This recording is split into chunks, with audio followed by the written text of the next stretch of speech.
I was just, when you said uninipple, I was just thinking of a unicorn. So it's just like, instead of a horn in the center of his head, it's a nipple that inflates out. Oh no! Oh, that is an abomination. That's Fan art. Somebody Wow. draw it and send it to us.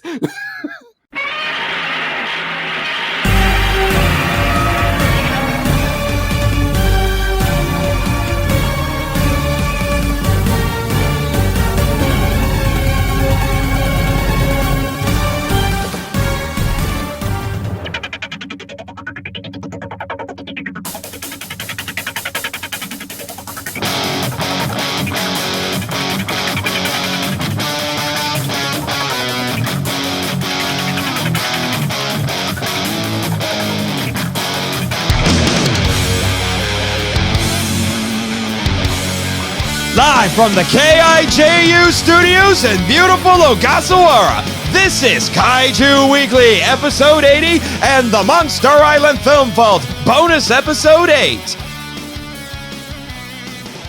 Hello, Kaiju lovers, and welcome to Kaiju Weekly, the weekly podcast that introduces you to the wide world of giant monster movies. I am your host, Michael, and with me, as always, is my dynamic co-host, Mr. Travis Alexander. Woo! And also, welcome to the Monster Island Film Vault, a podcast seeking entertainment and enlightenment through tokusatsu. I am your host, the film curator here on Monster Island, Nate Marchand, and over there in the producer booth is my intrepid producer, Jimmy from NASA. Yes, I'm sure you're having a good time. Just don't pick fights with Michael anymore, okay? Please don't. Please, Jimmy, there's no time for that. We have a very, very long episode to get through, so none of your shenanigans this time. Oh, good Lord, do we have a bunch to get through.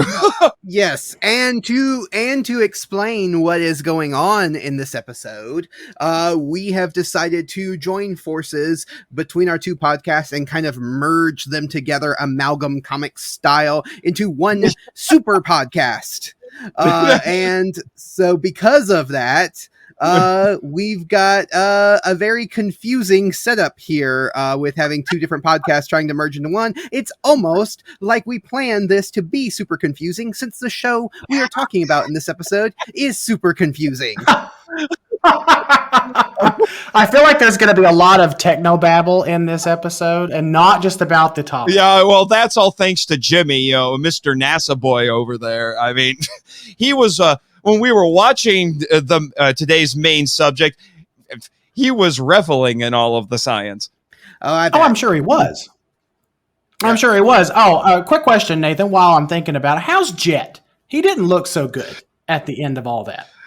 He's doing okay. I mean, you give him a few minutes, he might actually show up in the producer booth. You never know. I am not Jet Jaguar's keeper, and it's Jaguar. Dang it, Jaguar. Okay, that's fine. You say Jaguar, I say Jaguar, because I actually want to sound like a proper human being. But you mean you're a West Virginian who wants to enunciate like a Brett? Sure. No, I mean, look, I try my best. I've worked really hard way of saying it for you. I'm like, I get it when you're like in Godzilla versus Megalon and stuff, but like. Yeah, you're from West Virginia. Why are you saying it like that? Because that's how I've always heard it, because of the dub from Godzilla versus Megalon. So it's just ingrained in my psyche to say Jaguar and not Jaguar. Well, I mean, you should try listening. What do you call the car? I call it a Jaguar. Have you listened to people in Japan try to say his name? It's Jetto Jaguar. I mean, yeah, and on that note, let's get into some news topics that we're going to talk about real quick before we get into our main topic. So we're going to cue the beady. And you guys are welcome. I made arrangements for Kevin himself to do the BD live for you. You see his head over there in the big panoramic window. Holy crap! Oh, I see it. Oh, sorry. Oh, just scared me there for a second. You're welcome. Jet, punch that window out for you. So, I mean, look, I wanted to ride here on Ghidorah, but Travis was too scared, so we ended up coming over on the Queen herself. So Yeah, and can you blame? Wait, which queen are we? Did we ride over here on Elizabeth II? Oh no! We rode over here on Mothra. Sounded terrible out of back. It's like I just flew in on Queen Elizabeth II, and man, are my arms tired. Oh. So yes, we're going to get into the news for this week. So the first bit of news for us, the Kaiju Weekly side of things, is to thank everyone for helping us reach 10,000 downloads. We have crossed the 10,000 downloads. Yeah. Yay! Okay. Yeah, thank you, everyone. We really, really appreciate that, because I was looking at our analytics the other day and I said, "Holy crap, we reached 10,000 already!" I really did. I wasn't expecting us to get to 10,000 downloads so quickly, but yeah, thank you so much, everyone. At least we have some listeners. That means maybe it's just that means 10,000 times a person somewhere in the world chose to listen to us. Yes, one single person decided to listen to our show 10,000 times. Well, I said, Exactly. yeah, that's not what I meant, but okay. But I'm just okay. My question. Not only that, it was just one episode. It's just one episode. Yeah, 10,000 times. It was just Elijah listening over and over again to one episode. So. It's the episode where I just go on the big rant about Yeti for some reason. I totally would not put it past that little gatekeeper. Yeah. He's just trying to come, Michael, because you are Lord Gatekeeper. Lord Gatekeeper. But hey, Nathan, we gotta keep my alter ego a little bit on the down low, man. Come on, we don't want to scare anybody. Sorry, I get it. Anyway, what's the next item? I just want to say to everyone who helped us reach 10,000 downloads, thank you. And also, what is wrong with you? Why are you choosing to listen to us? Like, have you heard this Travis podcast? Like, seriously. Well, let me. I have a theory, and I'm just going to say this really quick. It's because we don't take ourselves too seriously, and we're not like super pretentious, like somebody we know. Which is why people love us. Watch where you're looking, buddy. Jimmy. Yeah, we're talking about Jimmy. You. Oh, man. Okay, what? Yes, Jimmy, we're talking about you, man. I'm sorry. I mean, you're sitting over there with that scowl on your face, man. Go eat a Snickers, jeez. Yeah, well, I mean, now I do have to say that Kaiju Weekly had to take a week off last week, and for anybody who listens to us regularly, you may have noticed that we didn't have an episode last week, and that was because after I went on the huge rant during the Monster Hunter episode, Michael told me I couldn't be on the episode until I calmed down, and it took me about a week to calm down from watching that movie. I did. I put him in timeout, everybody. Oh, yeah. And now you're making up for it with the super show that we're doing today. Yeah, I mean, it's only super because me, Travis, and Jimmy are here. Oh, fine. Oh, I get it. Yeah, we can't be. Yeah. Moving on to the next. I need to go find a very large spatula to scrape myself out from under that bus. It was a big yellow bus, at least. But anyway, we have more news to get to. We don't have time for this nonsense. The next bit of news that we want to talk about is another housekeeping one, and that is to officially announce a new venture that me and Nathan here are getting into, and that is we are starting a spin-off podcast, and we are calling it, we're calling it the Henshin Men. Unfortunately, listeners, you can't see me do a poorly imitating Henshin hero poses right now. No one wants to see that, Nathan. Stop it. Shut up. We're doing this podcast. The first episode is going to drop Monday, July 4th. So if you are in between doing things on July 4th and you're not, going to barbecues or whatever because of COVID or whatever, you're locked in your house still and you want something to listen to, you can listen to the first 2 episodes of the Henshin Men that will be dropping. It is a very shorter podcast than what we typically put out for either one of our podcasts. And we are going to be covering Henshin heroes of all sorts and sizes. So that's Kamen Rider, Super Sentai, Ultraman. Go ahead, Michael. I think Monster Island time is screwing with you, man, because actually July 4th happens on a Sunday in the States. This is true. It does? No, it doesn't.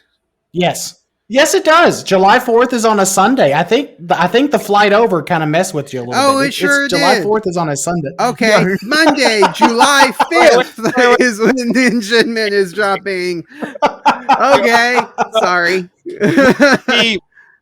Would this be Mothra leg or would it be Jaguar leg? That's not even that funny. Even Jet Jaguar is shaking his head.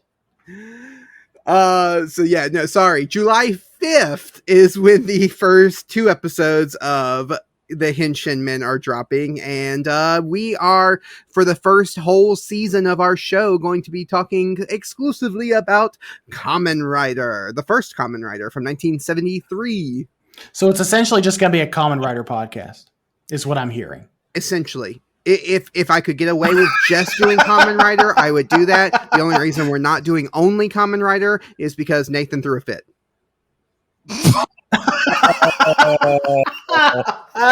That sounds exactly like something Nathan would Excuse me while I go scrape myself out from under that bus. Again, by the way, it was 1971. 71. Well, it ended in 73. Look, I'm tired, okay? Leave me alone. I am doing the best I can right now, okay?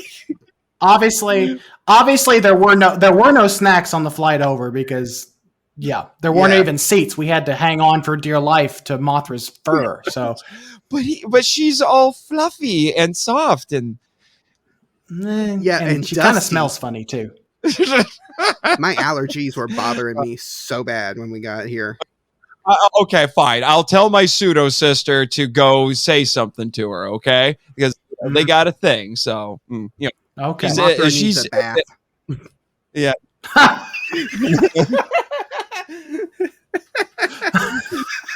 And with that, the next news item on our docket. Yes, we might have a release date for the new Power Rangers movie, and that is according to a description from the Brazilian Licensing Convention website. And this comes to us via Power Ranger and Mega Power Brazil on Twitter. They have shown the 2023 licensing whatever information, and the whole thing shows that they are licensing Power Rangers for a movie for 2023. Now, does that mean that we are actually going to get a movie? Maybe not, because licensing, they kind of do that way ahead. Everything is kind of fungible when it comes to that kind of stuff. So I mean, we'll just have to. It's one of those situations that we'll just have to wait and see. And as a huge Power Rangers fan, I'm anxious for a movie that actually takes care of the franchise, unlike a certain 2017 one. But I don't. I mean, we've had this discussion before, like what I would want from a movie. Honestly, I don't really want to go into that right now because we just don't have the time. Right. And we're just kind of waiting and seeing at this point. But I'm excited. If they do actually end up making a movie, I'm going to be super excited. I'll go watch it. Hopefully they won't screw it up, but Michael, just go for it. Go ahead, Travis. No, go ahead, Nathan. I was just going to say, Michael, you just want an excuse to buy more Lightning Collection figures because you want them to make them based on the movie. No, I don't want another excuse for that, Nathan. Daggone it. He's got enough excuses to do it. That's true. But no, so with these licensing things, companies will license out stuff way in advance in case they do want to do something, so that way they can kind of take care of the legal matters, because that's what the licensing is, kind of like the legal matters. So it's kind of like how, people, when you buy a domain name, sometimes companies will buy domain names around that are spelled similar to the domain name they actually want, so that they can just kind of legally just have everything in that vicinity. It's kind of the same thing with licensing. They kind of want to make sure they've got that solid footing. No one can come in and say, hey, we beat you to the licensing for Power Rangers in this country, so now you can't release Power Rangers here. They don't want to deal with that, so they're doing it way in advance. We do know that there is Power Ranger stuff in the works. We have heard that confirmed.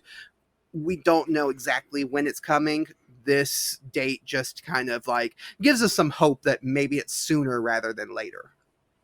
Yeah, I mean, there seems to be this and it's mainly coming from Hasbro, because Hasbro has been taking very good care of the franchise. I just finished Dino Fury, and Dino Fury was really good. I was very surprised how much I liked Dino Fury, the newest season,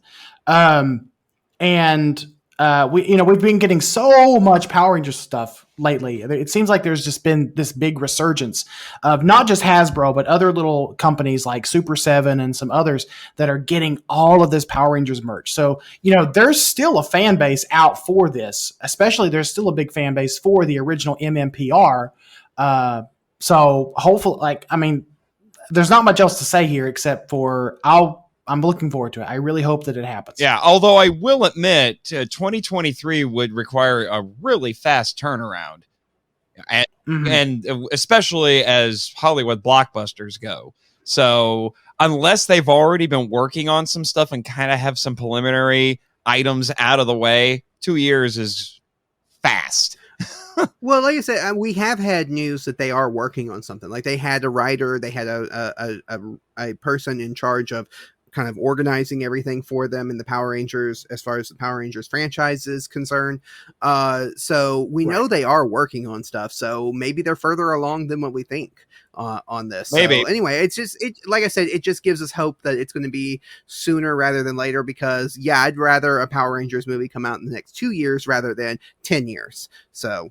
Yeah. Well, and let me ask you guys one quick question, because something that not a lot of people have talked about is that Hasbro apparently wants to build a Marvel-style shared universe with their properties, and they own Power Rangers. So do you think it's possible that they might set this version of Power Rangers in the same universe as, say, a rebooted Transformers and a rebooted G.I. Joe, among other things?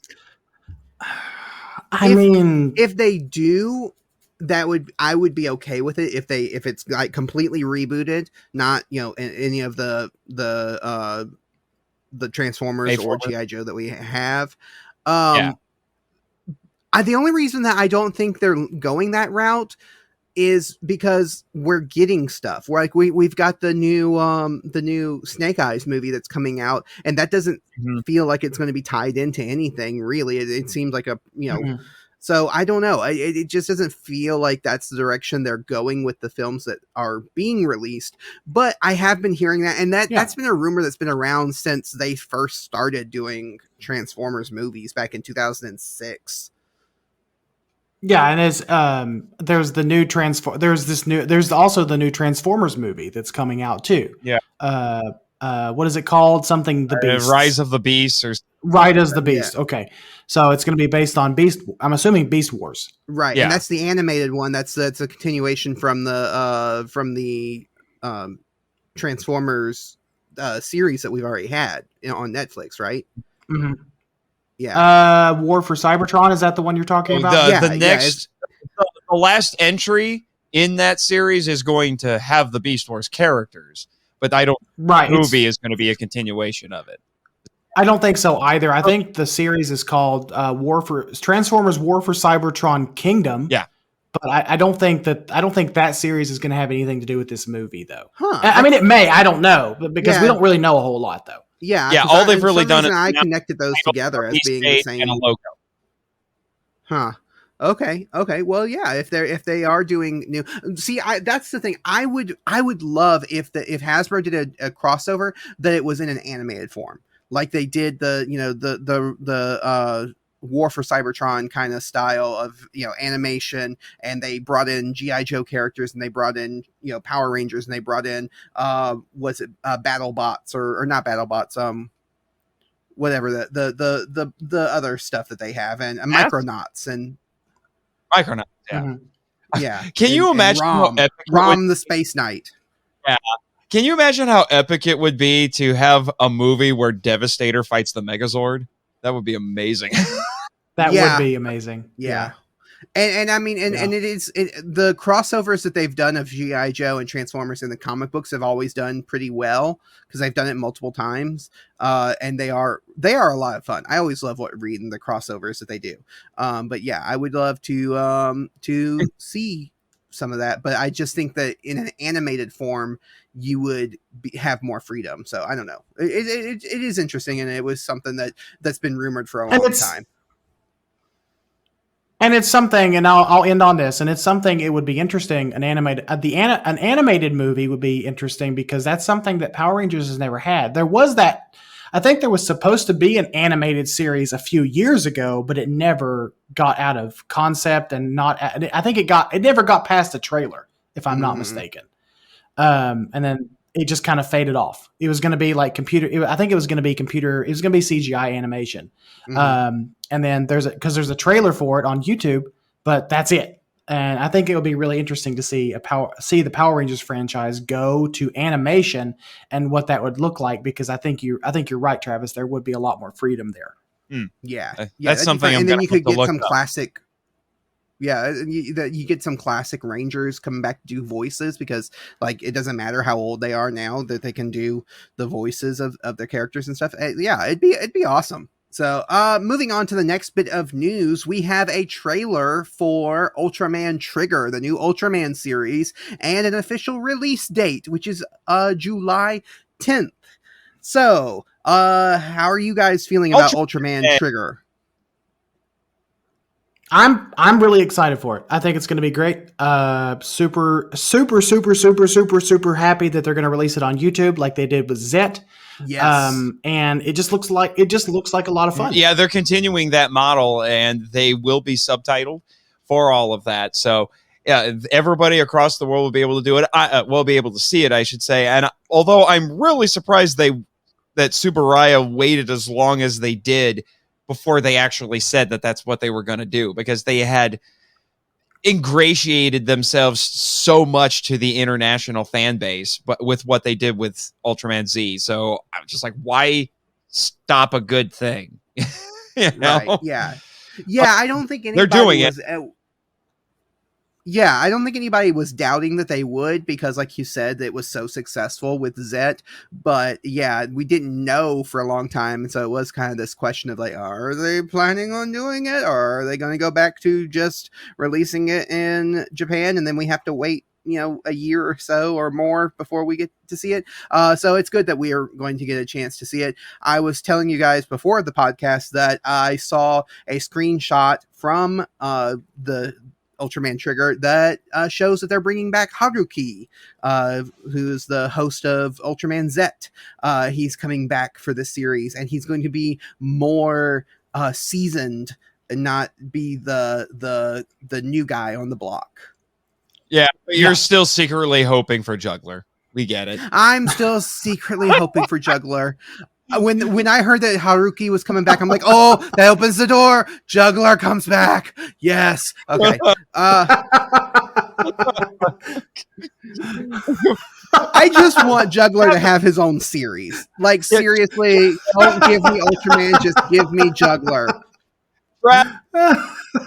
Travis, your man crush on Juggler is exceeded only by Jimmy's man crush on Nick Adams. I'm just saying. Oh, calm down, man. All right. At least, I will say, at least in Travis's defense, at least Travis's infatuation with Juggler is at least healthy. I don't know about Jimmy's infatuation with Nick Adams. I don't know. Because my infatuation is getting a little unhealthy lately, so I need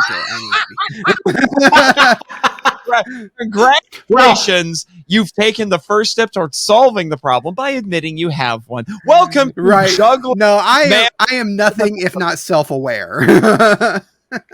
Well, I mean, I will say you have called yourself a juggler sexual yes. in the past. So. Yes, I have. I love the... I'm face palming so hard right now. This is Picard levels of face palming right now.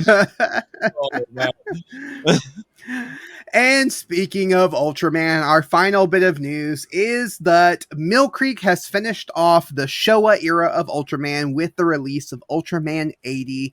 Currently, it's only on DVD. It hasn't been released on Blu-ray. I'm not sure the story behind that. Maybe you guys can fill us in, but yeah. Ultraman 80, the last of the Showa era. Hold on. You better be glad my pseudo sister is not in the booth right now, because she'd be very disappointed with you because you left one out. But that's not. Is that released from Mill Creek?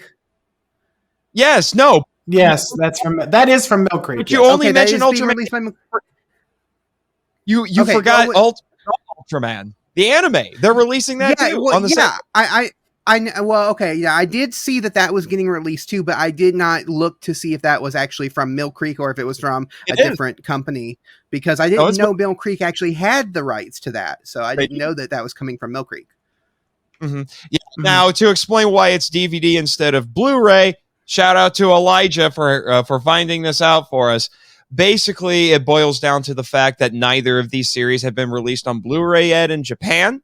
So they don't have HD masters of them yet. So they're giving Mill Creek what they have now, probably because Mill Creek wants to stay on schedule with releasing the new shows. And by releasing these, they will finish the Showa era of Ultraman. So they probably didn't want to stop with their schedule just to wait for them to do HD remasters and put them out in Japan first and then let them have it. Right. Okay. That makes sense. Which makes sense. Yeah. It just makes sense. Yeah. As much as Supro obviously loves their international fans, I don't mind that they want to still give the Japanese audience a little bit more priority right now when it comes to these remasters. Yeah, I don't mind that they're giving some priority to the Japanese fan base and audiences, because I know that we're going to get it at some point. Like, we are going to get a release here in the States. So it's okay. But no, we want it now. Now. It's better than what we've got with Kamen Rider, because with Kamen Rider, it is only in Japan. This is true. Nothing for the American audiences. At least they're giving the American audiences something. They're just saying, we're going to make sure the Japanese audiences get it first, and then we're going to give it to the American audiences. Why was I when Michael was doing that? Why was I picturing that Hitler meme of him saying 999999999? Yeah, probably, Nathan, because I was beating my fists against this recording table. That's why. That finishes the news. So now we can get into our main topic for this week.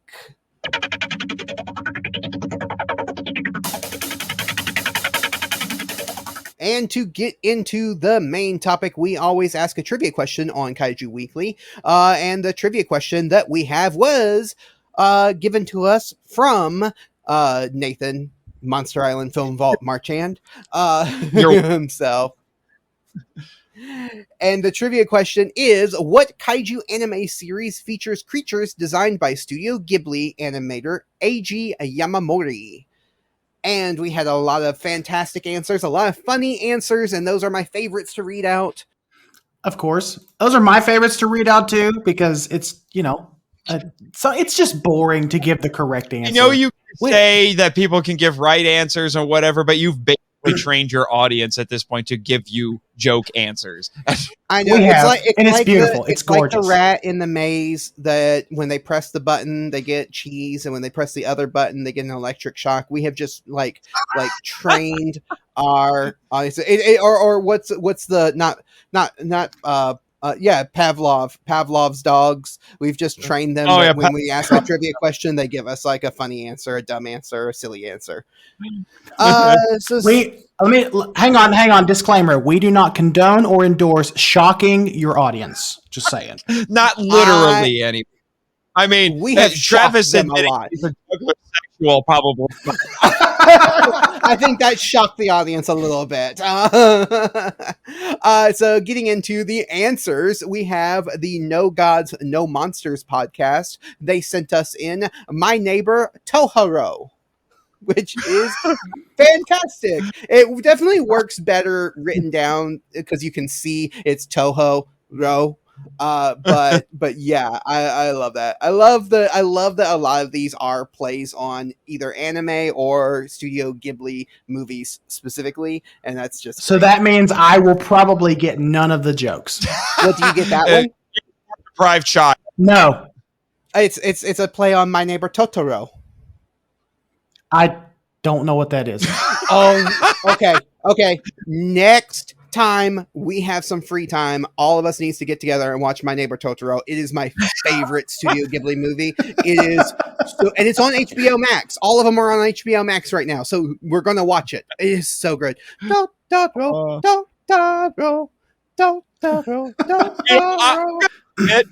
I'm going to admit I'm a little bit weird. I think actually one of my favorites has to be Castle Cagliostro, which was actually Miyazaki's first movie. And it's a Lupin the Third movies. Yeah, there's a Lupin. That was pre Studio Ghibli. That That was when he was still working. He was working with a different studio. So that was pre him and the other creators forming Ghibli. Yeah, actually, you guys could talk about Nausicaa. Nausicaa would probably qualify as kaiju. Oh, My Neighbor Totoro counts as kaiju. I mean, he's a giant, bear cat. And then there's a cat bus. Like, absolutely. That sounds a little bit more like left of center to me. It is. I mean, there's so many. There are so many things. Ghibli is kind of like the Japanese Disney. They like their films are so iconic and so ubiquitous, and they're so beautiful, and I just love them. So yeah. Another one that we could cover is referenced in this next trivia answer that we got from Nick Blackler, and that is Princess Mononoke. No, hang on. I've actually heard of that one. Okay.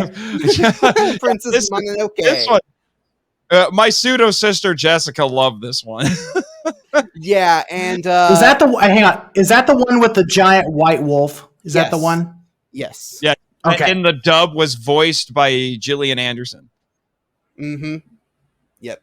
And he sent us a picture, a Photoshop of San from Princess Mononoke riding Mothra. So that was a great little addition. That is Thanks, Nick. That was great. Princess Mononoke. Yeah, that's funny. That is great. I like that. Are we allowed to read the next one? No, we're gonna skip this one. I didn't even read it. I copied and pasted it and didn't even read it. Of course, from Elijah. Singular Yeti point. Yes, it means his nipple. The singular Yeti point. Which means that Yeti only has one nipple. No, he has two. Do not deny reality. Well, there's only one that inflates in the movie, and that's the one that Elijah is obsessed about with. This. So it is. Hang on. It is reasonable. Is it a reasonable assumption that he only has one nipple? He is a uninipple. He's a uninipple. He's like Christopher Lee and the man with the golden gun. Yes, he's the monster with the single nipple. He had a third one. I had that wrong. He had a third one. Never mind. Right. No, I was just, when you say uninipple, I was just thinking of a unicorn. So it's just like, instead of a horn in the center of his head, it's a nipple that inflates out. Oh no! Oh, that is an abomination. Yeah. Fan art. Somebody draw it and send it to us.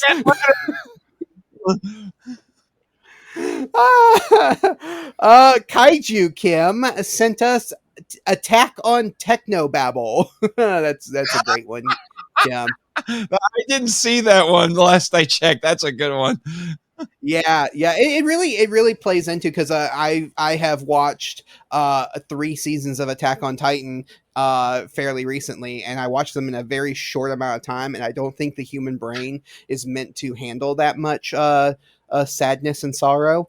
And yeah, I don't think I'm the same person. I figured you'd be immune to it. But you also Travis. took an Evangelion in a very short amount of time, so It's Evangelion. Nathan. shut up. Anyway, I watched Evangelion, I watched Attack on Titan, and I watched one of my favorite anime shows from when I was younger, or when I was a teen, which was Here, There, Now and Then, which is also a very sad, depressing kind of story. And so I watched all of those within like a month, and yeah, my brain just does not function properly anymore. Buddy, do we need to leave the studio and go have a chat? Because I'm a little bit worried. yeah, I'm thinking we may have to put him on suicide watch at this point. It's just like, you need to stop. You need to watch some happy anime right now. Yeah, I need to watch some Looney Tunes. So moving on, Chris Deggle sent us in the answer. There is a dinosaur skeleton in my basement. The series. There's a snake in my hang on, boot. let me ask. There's a dinosaur in my basement. Is that a reference to something I don't know about? If it is, then I don't know it either, because I don't know what that is. Yeah, Okay, I was just making sure, because I thought maybe a lot of these were going to be anime references that were going to fly right over my head. if that's an anime a reference to the actual show that we're talking about. Yeah, that. Gotcha.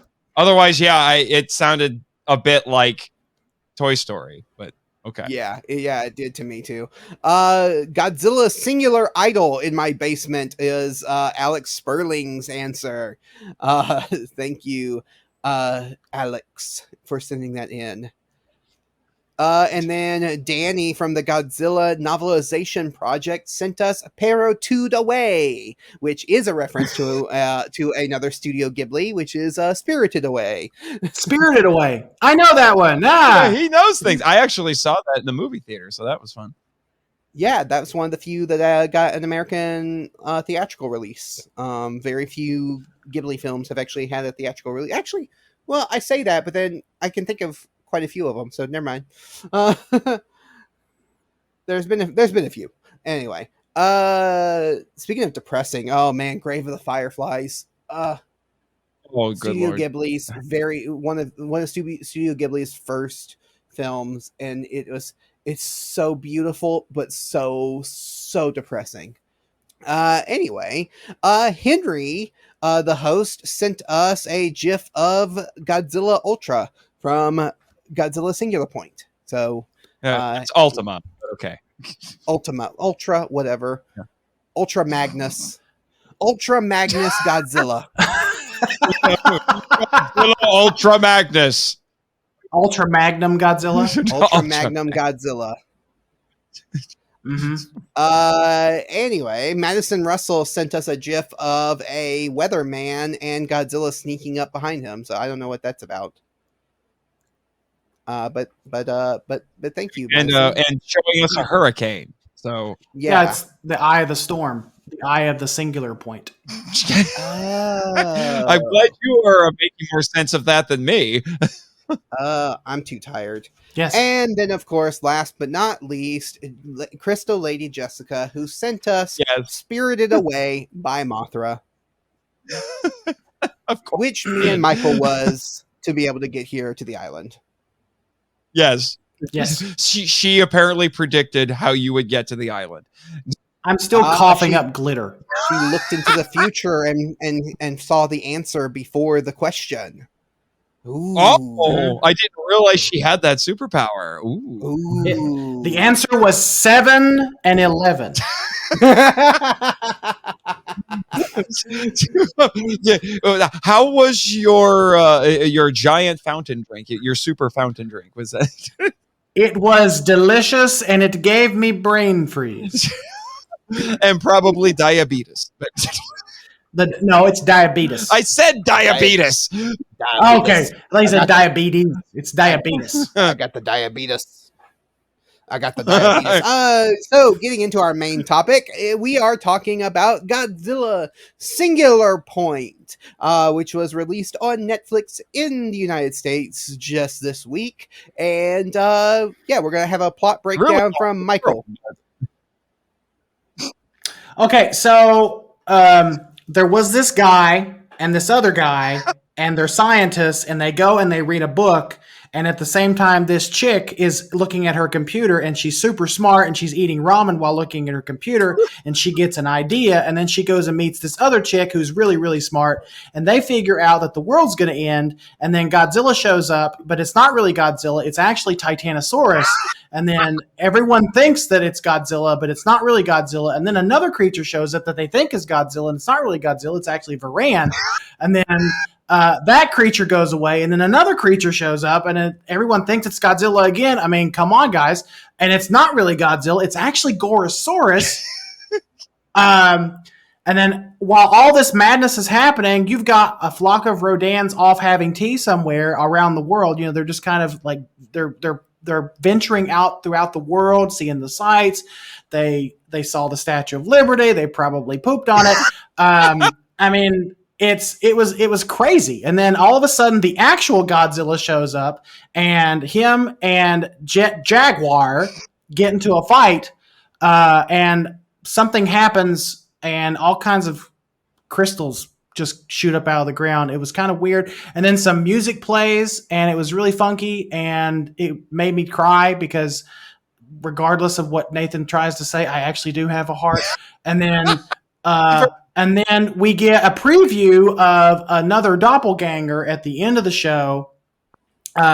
It's actually going to be Mechanicong coming back for season 2 to fight Godzilla. So we're actually going to get Godzilla versus Kong 3, but it's going to be Godzilla Ultima versus Mechanicong. Jimmy is calling BS on you right there because he says, I rebuilt Mechanicong, not these guys. Shut up, Jimmy. You're drunk. He's always drunk on the job. So anyway, yeah, that plot breakdown kind of went off the rails a little bit, but yeah. Honestly, not too far off. Let's get into our opening thoughts before we get into a deep discussion. Who wants to start off on the opening thoughts? Well, since we're in Nathan's home, and he has been so gracious enough to, give us tea and crackers, I'm going to say Jimmy has to go first. The bunk bed in the corner to sleep on. Like, come on, guys. Like, Nathan, couldn't you get the board to give us proper accommodations while we're here? Hey, I can't make the board do anything. If anything, they make me do things. Like, you remember when you guys came here and they had that special Bish concert to celebrate the series being released worldwide by Netflix? Remember when they played the theme song at the end? And there was that guy in the inflatable Godzilla Ultima costume. That might have been me. I was wondering who that was. It was me. They told me I had to do it. And let me tell you, I've used inflatable Godzilla costumes before, but that tail was so long that it wouldn't inflate. So Jimmy had to make a more powerful fan motor to get it to stay inflated. So that's Nathan's opening thoughts. Michael, what are your opening thoughts on the...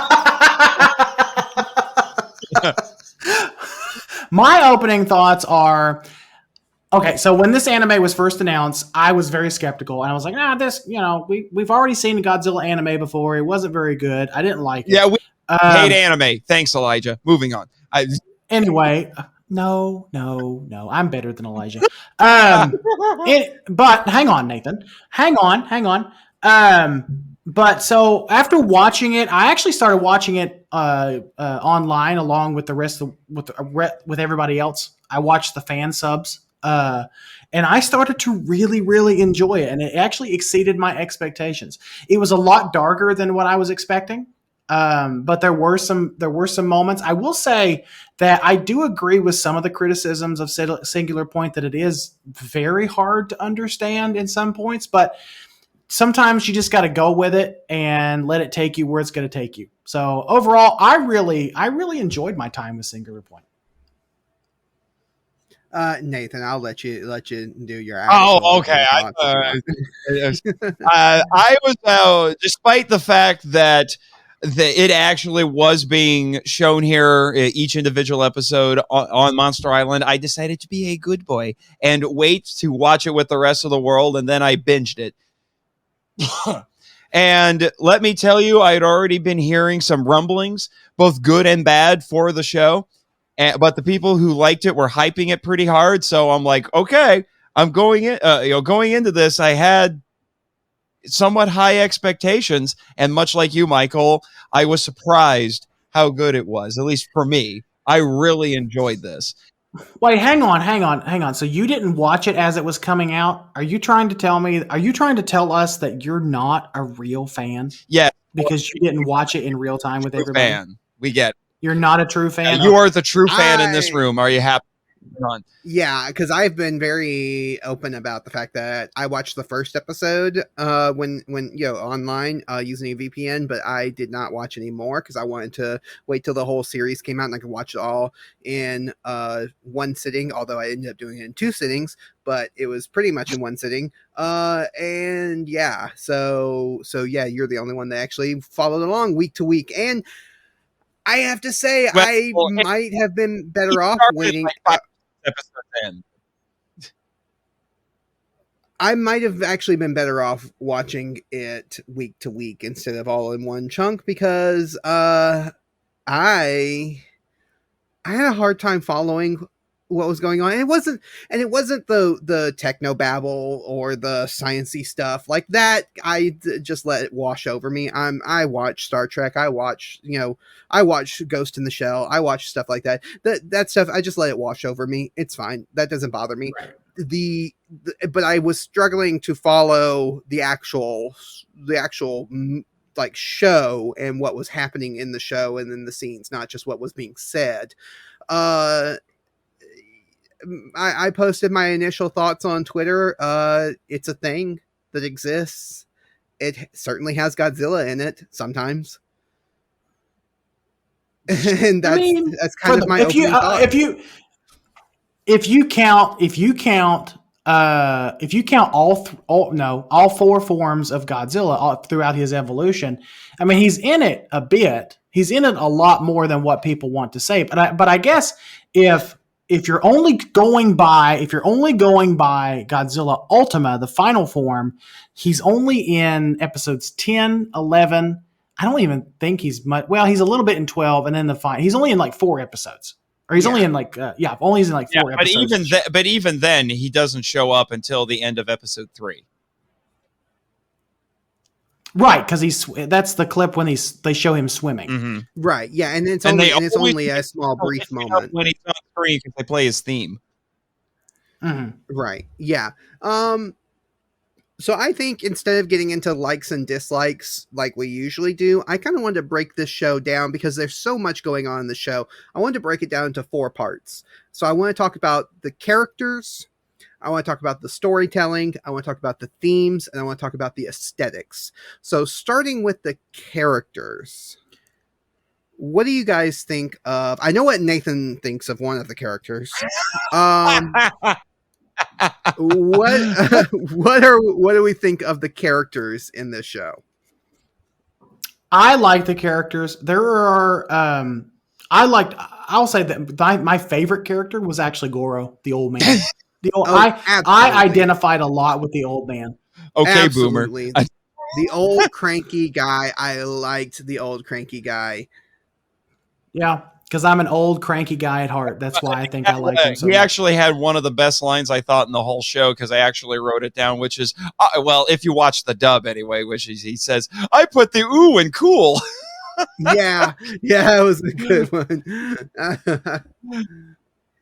Yeah, I think the characters were really I really liked them. I did see some criticism. I don't want to get into too much. I said before we started recording, I didn't want to get into too much of criticism that other people have. I just want to talk about how we feel.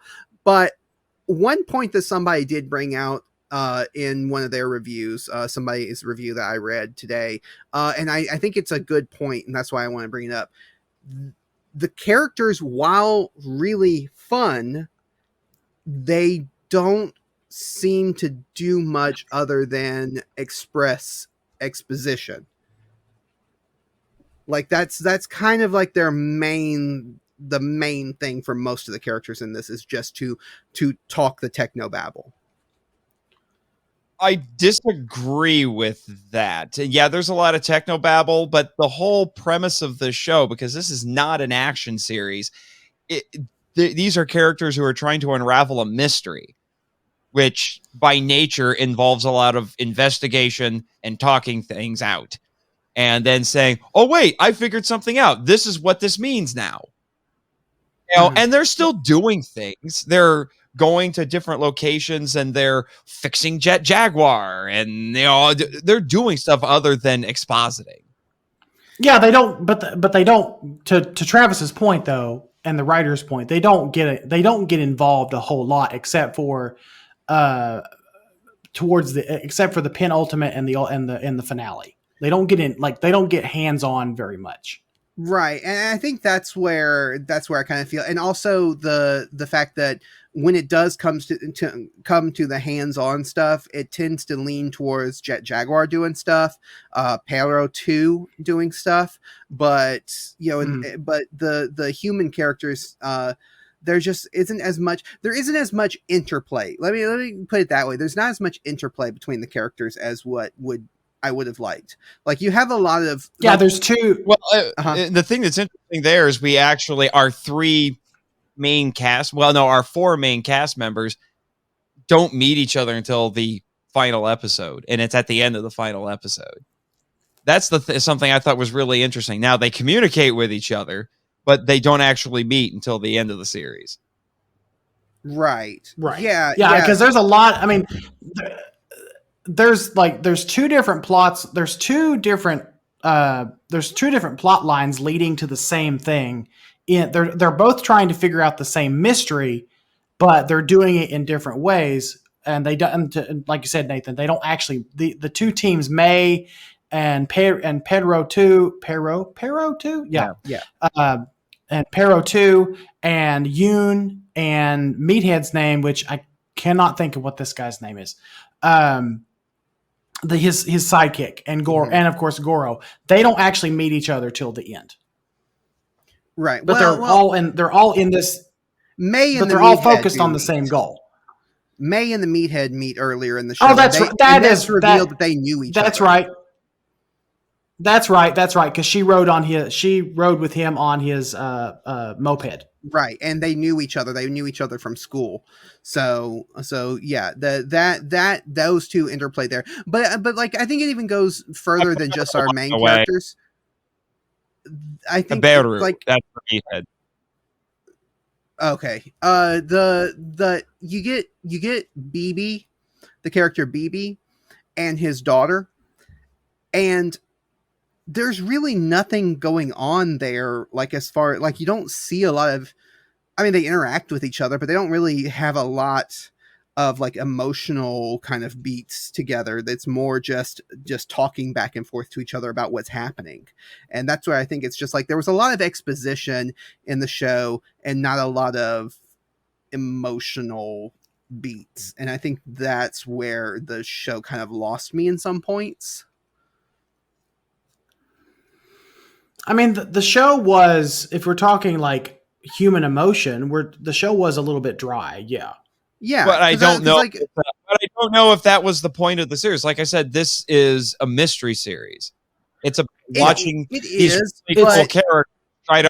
It's very analytical. Yeah.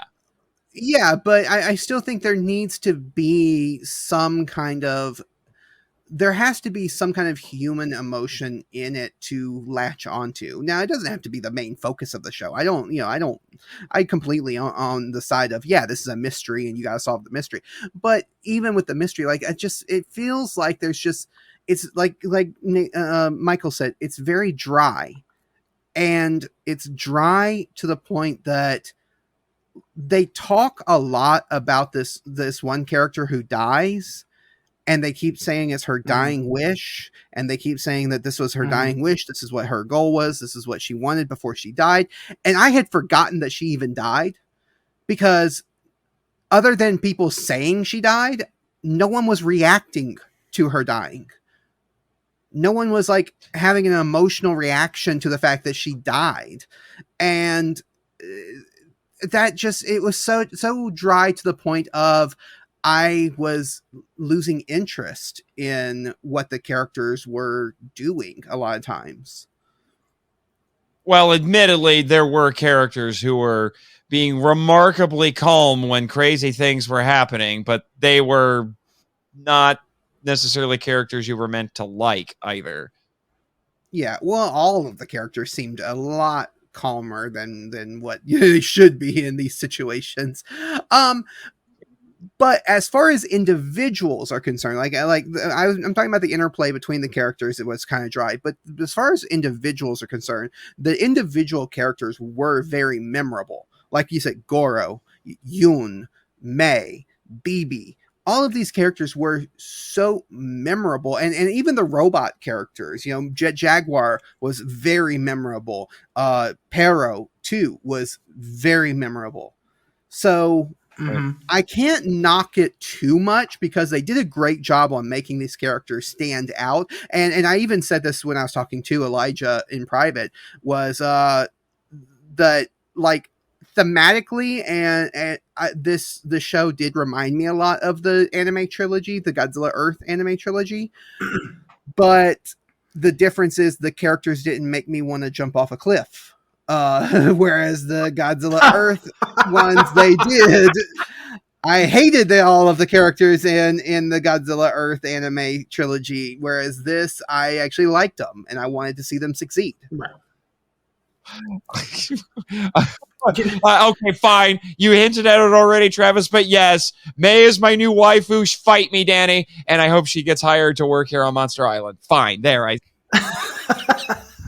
But no, Travis is right. Travis is right, because these characters are very memorable, and out of the main core characters that we get to follow throughout this series, I'm going to say that probably Goro was definitely very memorable to me.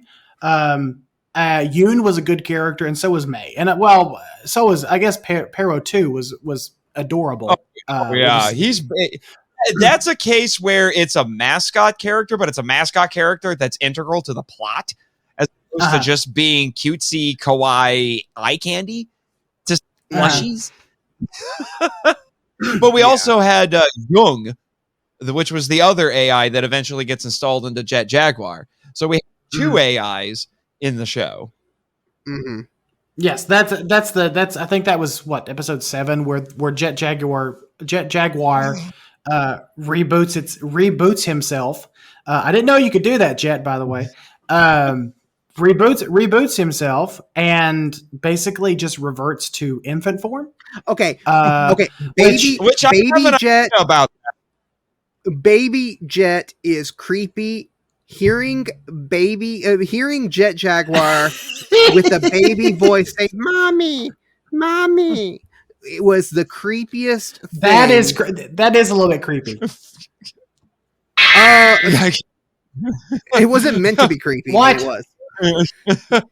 Hang on. What did he say? I didn't hear him, Nathan. What did he say? I'm still learning my Jet Jaguar speak, but I think he was trying to say that that only happened once in his life, and it wasn't necessarily the most fun. But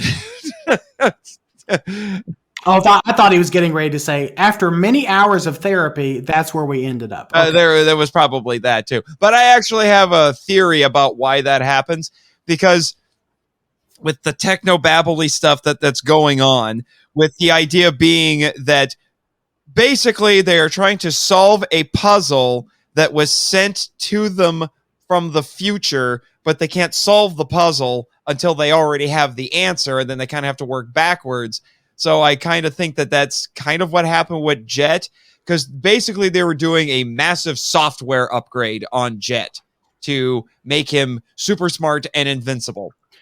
Right, because it's because they were using at the very end you hear Jet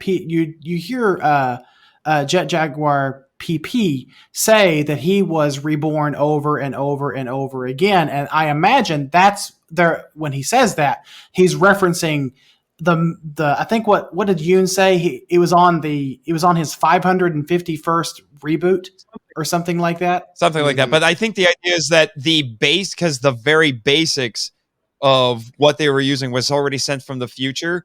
So even though it's from the future, everything it's basically everything's kind of working backwards. So you got the infant Jet Jaguar, it's version 1 of the new software, and then it had to keep doing its weird little quantum physics, constant rebooting in order to evolve to the point that he was able to do the crazy stuff at the end. Now, but before we get too deep into talking about this, because this is kind of getting into the storytelling, and I do want to get into that, but I want to talk a little bit about the voice cast, because we all watched it dubbed. Now, we did watch it. Some of us watched a little bit of it subbed, but we watched it dubbed. What did you guys think of the voice acting? As dubs go, I was really impressed, actually. And for Michael, we found out that there's actually a pair of Power Ranger connections. I mean, I was pleasantly surprised by the dub. I really was. I didn't know what to expect when the dub came out, but all the voices that they chose for the characters, they matched. They were believable. I think the voice actress for May was really good. Her name is Erica Harlacher. Okay, I thought she fit the character. Her voice fit the character very good, and because voice acting is one of those things where if the voice that they're using doesn't quite match the character, it kind of takes me a little bit out of it.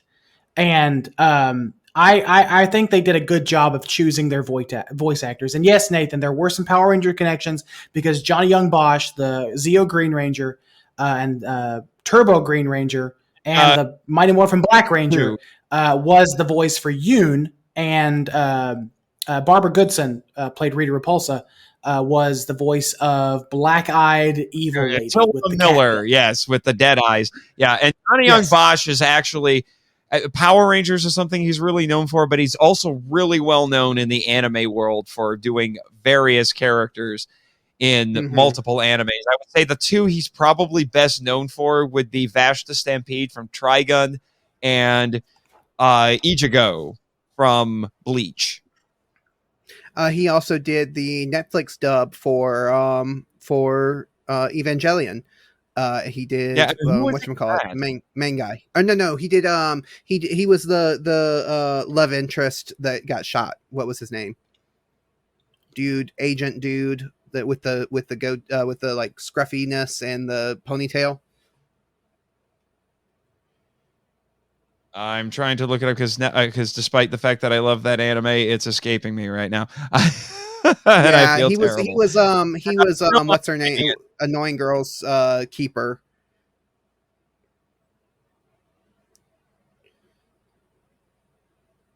Oh, Toji. Yeah, I now remember. Yeah, Toji. Yeah.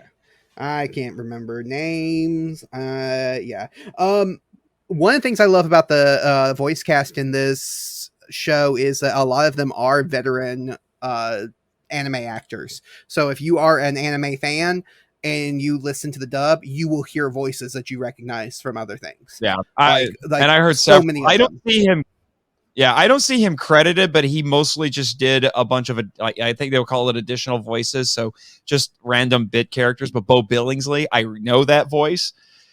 Yeah, he voiced multiple bit characters. Yeah, he was one of the main. He was a big character in there, because I remember when we heard his voice, we both said, "Hey, that's whatchamacallit." Mm-hmm. Yeah, and Bo Billingsley has done multiple animes, but he's best known for playing Jet in Cowboy Bebop. Right. Yeah.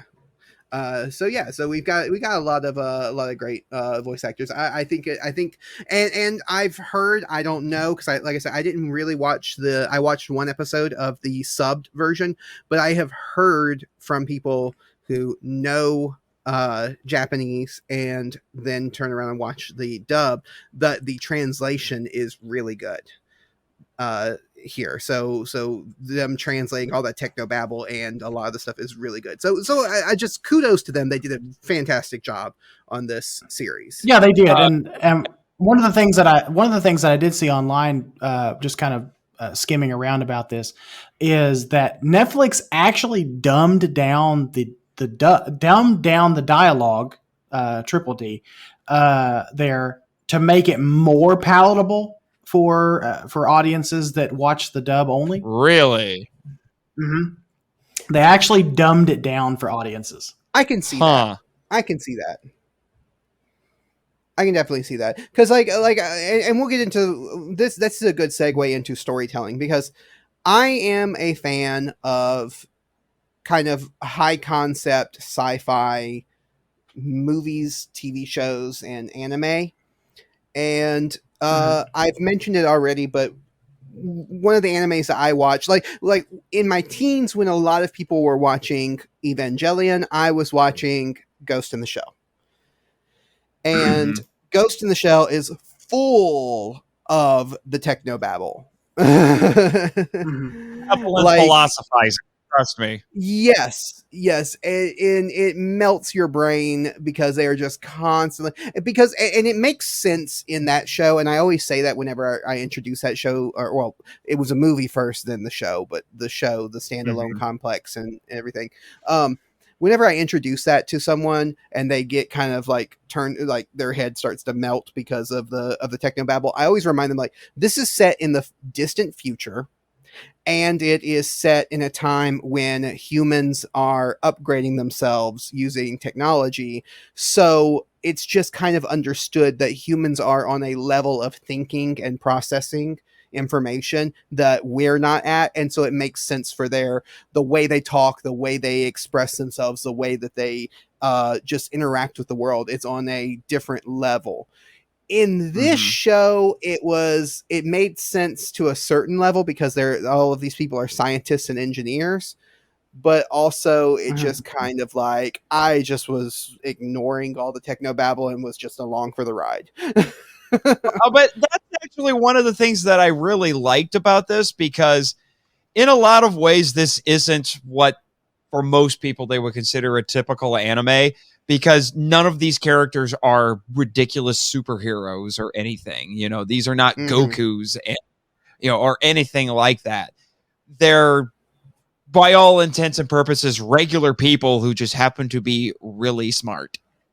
And, May is a graduate student. And that's the other thing I think is interesting, is these characters are also a little bit older overall than you would expect in most anime, because most anime are basically young adults. It's young adult material. So the characters are, like between the ages of 15 and maybe 19. Pacific Rim the Black had, those characters are all teenagers, other than that shows May, who's 19. She's the oldest one there. But in this one, they only say Yun's name. They say he's 24. And, if May being a graduate student, she's got to be at least in her mid-20s at the bare minimum. And then you have the cranky old guy who's actually a main character. So, so the characters are a little bit older, which I think is interesting. But so they're breaking a lot of molds here. But like I said, by all intents and purposes, they're just really smart, ordinary people. Yeah, when we first started seeing images of Singular Point last year, I think it was last year, and they started showing us pictures of the cast and the characters. I honestly thought they were going to be kids, because they look like kids, and I guess it's just the animation style. But I'm really happy that they are. I'm really happy that they are actually older adults and not children. Mm-hmm. Yeah. They managed to avoid Gamera kid syndrome there. Right. Yeah. What is it, Travis? Well, I was going to say, just as far as storytelling is concerned, I did in general like the way that the mystery kind of unraveled slowly. I, like Nathan has kind of talked about already, that you have these two groups of people who are solving a mystery, and they're solving in their own way, and they're globetrotting to different locations to solve. I saw someone compare it to a Christopher Nolan film, and it really does feel like that, because Christopher Nolan does take kind of high concepts and kind of fits them into, a cop drama or a mystery or something like that. Like he fits these high concepts into a genre that doesn't usually have high concepts. Or like Inception, it's a heist movie. Right. Yeah. And so I like that idea behind taking a high concept and fitting it into a story that generally doesn't necessarily have a high concept. So I did like it. I liked the action in it. I think the action scenes really made the show what it was and made it as fun as what it was. From Jet Jaguar fighting Rodan, from Jet Jaguar fighting Anguirus, to Godzilla, to all, Gabra tearing into Shiva headquarters and trying to get to the singular point. No, that was Salunga. Yeah, or not Gabra. Not Gabra, not Gabra breaking into it. Just like it's such the action scenes in it were so good, and I think the animation, and that's kind of touching into aesthetics, the animation lent itself really well to the action scenes, and they blended it really well, the 2D and the 3D animation. I have to say, one of the things that, and there was a lot of back and forth in the fandom about this, because they showed that last fall, and it was not even a 1 minute trailer, but it was basically saying, hey, guess what, we're making an anime. And you got a few shots of the characters, a few shots of the monsters, and people started freaking out, like, oh my gosh, Gabber, oh my gosh, Anguirus. And then as time went on, then they started putting out news about the toys and everything, and we started noticing that the monsters that we thought they weren't. So it was Salunga and not Gabra, and people are like, what are you doing? And and then we thought, that's Titanosaurus, actually it's Godzilla. But and they kept screwing with people. But so that was a little bit strange when it came to that. But then people were complaining about the designs. Good Lord, do we want to go into this, Travis? Not the complaints. We can go into the designs. Sadistic joy at people for that Jaguar. let's talk about that when we get to aesthetics. I want to talk about, before we get to aesthetics, if we're done talking about the actual story, the writing in it, I want to start talking about the themes. Yeah, sure. Yeah, but it's just interesting to see how they used all of the creatures, and because basically the way they explain the monsters in this is you have what are called archetypes, which is supposed to be these interdimensional, really powerful interdimensional sources of energy that are kind of seeping into the universe, and they're seeping into the universe at concentrated points. And a byproduct of that happening is what they're calling the red mist or the red dust. And then the monsters are a byproduct of the red dust, which is why when if you remember from the trailers, when we were seeing things like the swarms of Rodan, and because Rodan basically gets the Gauss treatment in this, he goes from a singular monster to a swarm monster. And so the red dust is following them everywhere, because they're basically, if I understand correctly, they're being spawned from that. And that's why all the other than Anguirus and Salunga, but there's red dust around. Actually, no, Salunga did have some red dust around him too. Anguirus did not have red dust. Right. Anguirus Excuse me. did. Salunga. Yeah. So, but one of the, if we're talking about themes, specifically themes, you could say that this is sort of indirectly talking about like global warming and climate change. I actually read an interview with the director and the screenwriter for this. And by the way, the screenwriter is a former physicist, which I think explains a lot.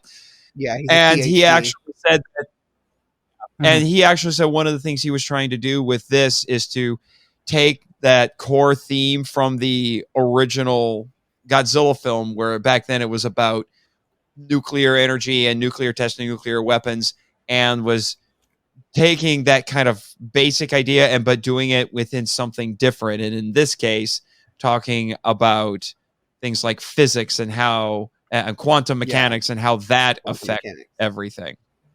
Right. Yeah. Yeah. I thought that was neat. I thought, like you said, it did stay true to kind of the Gojira model of what hath man wrought, type storyline, while at the same time, and this is where I think my biggest problem with the series lies, is in the themes. The theme of quantum mechanics and supercomputers and that whole thing did not gel with the monster stuff to me. Like, the two felt very disconnected. Like, I totally get like the mystery of trying to solve what the scientist who disappeared after a big experiment and trying to solve and stop this catastrophe that we found out because of a supercomputer that saw into the future and saw this catastrophe, and we're trying to stop this catastrophe. All of that sounds cool and is really cool, but then it's like, oh, also there's monsters that are spawning out of the red mist, and we're trying to deal with that. And I don't know. It felt like the two just never gelled with, in my opinion, and when I was watching it. And I even described it, I think, in my final thoughts, as oil and water. Like, the two just didn't seem to come together. Do you guys have an opinion on it? No, I'm just while you were talking, I was thinking about it. I can see where you're coming from, because the quantum mechanics, although kind of explains where the monsters are coming from, doesn't directly explain where the monsters are coming from. It felt like, to me, like honestly, it felt like these monsters already existed, but were awakened by the red dust. They actually were not produced by, they didn't come from the red dust. They were just awakened by the red dust. That's what it felt like to me. Which would be in line with classic Godzilla thematics. Right. And in the show, it's kind of ambiguous. And it monsters. Yeah. And also, I'm going to be honest with you, there's a lot of uncertainty in quantum mechanics, because I did some research on quantum mechanics. And yeah, there's a lot of uncertainty in it. Well, it tries to be scientific and theological at the same time. Well, which is interesting, because separate those two. Yeah, it's not even just that, but I mean, okay, here's really where I fall. And I know this isn't true, because I read the interview with the creators, the director and the screenwriter, and so I know the process they went through to write this. So this is not what happened, but this is what it feels like happened. They had an idea for a really awesome anime about quantum mechanics and the dangers of quantum mechanics and what happens when we play in God's domain and we open a doorway to other dimensions and all of that. Oh crap, we also have to shoehorn in Godzilla somehow.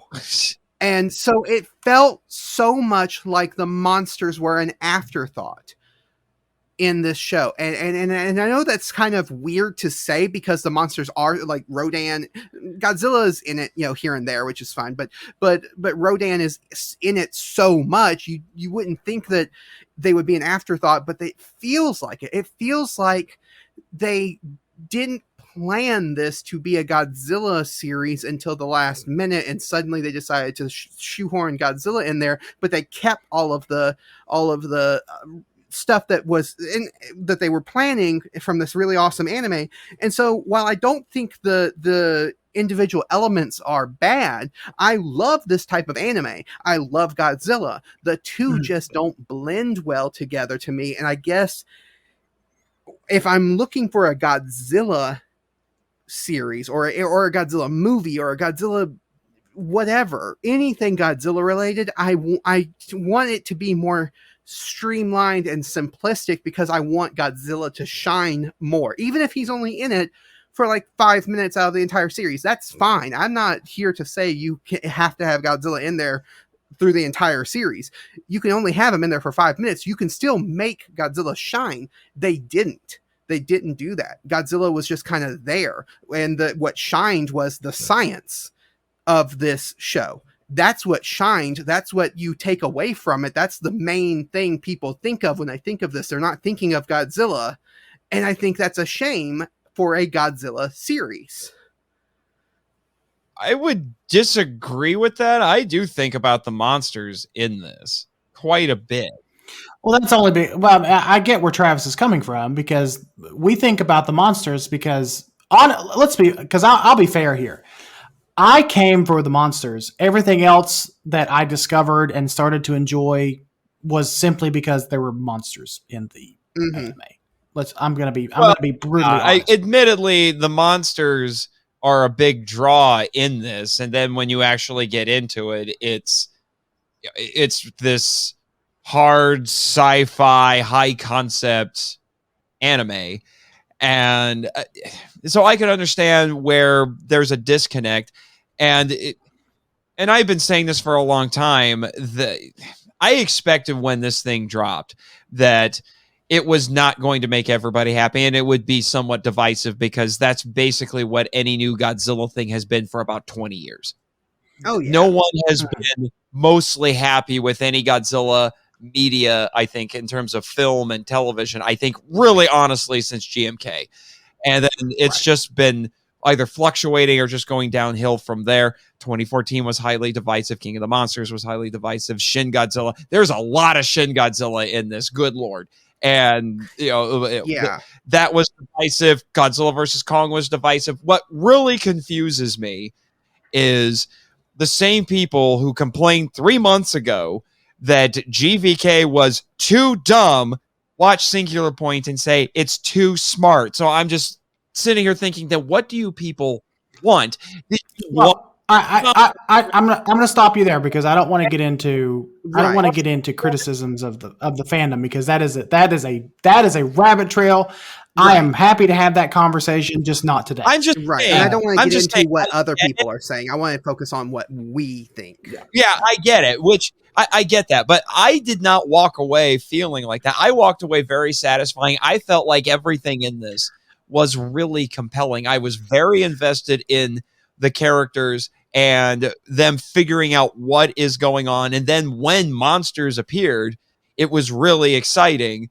And so I was with this show basically the entire time. I was disappointed with the amount of monster action in this series. I will say I was very disappointed in the amount of it. But what slightly made it up for it, with me anyway, was when they did use monsters, they used them effectively, I think. I know Godzilla's not in this a whole lot, which was extremely disappointing to me. But I feel like when they used Godzilla, when they used Ultima and his other forms, he was actually used effectively. Except maybe Amphibious, because he just kind of sat there and froze. But here's my thing, and I think I don't disagree that Godzilla, when he did appear, he was used great. And we'll talk about aesthetics. Like, there's a lot of aesthetically beautiful shots and great shots with Godzilla in this show. So we'll talk about that. I think where I am having a problem is Godzilla wasn't the driving force in the show.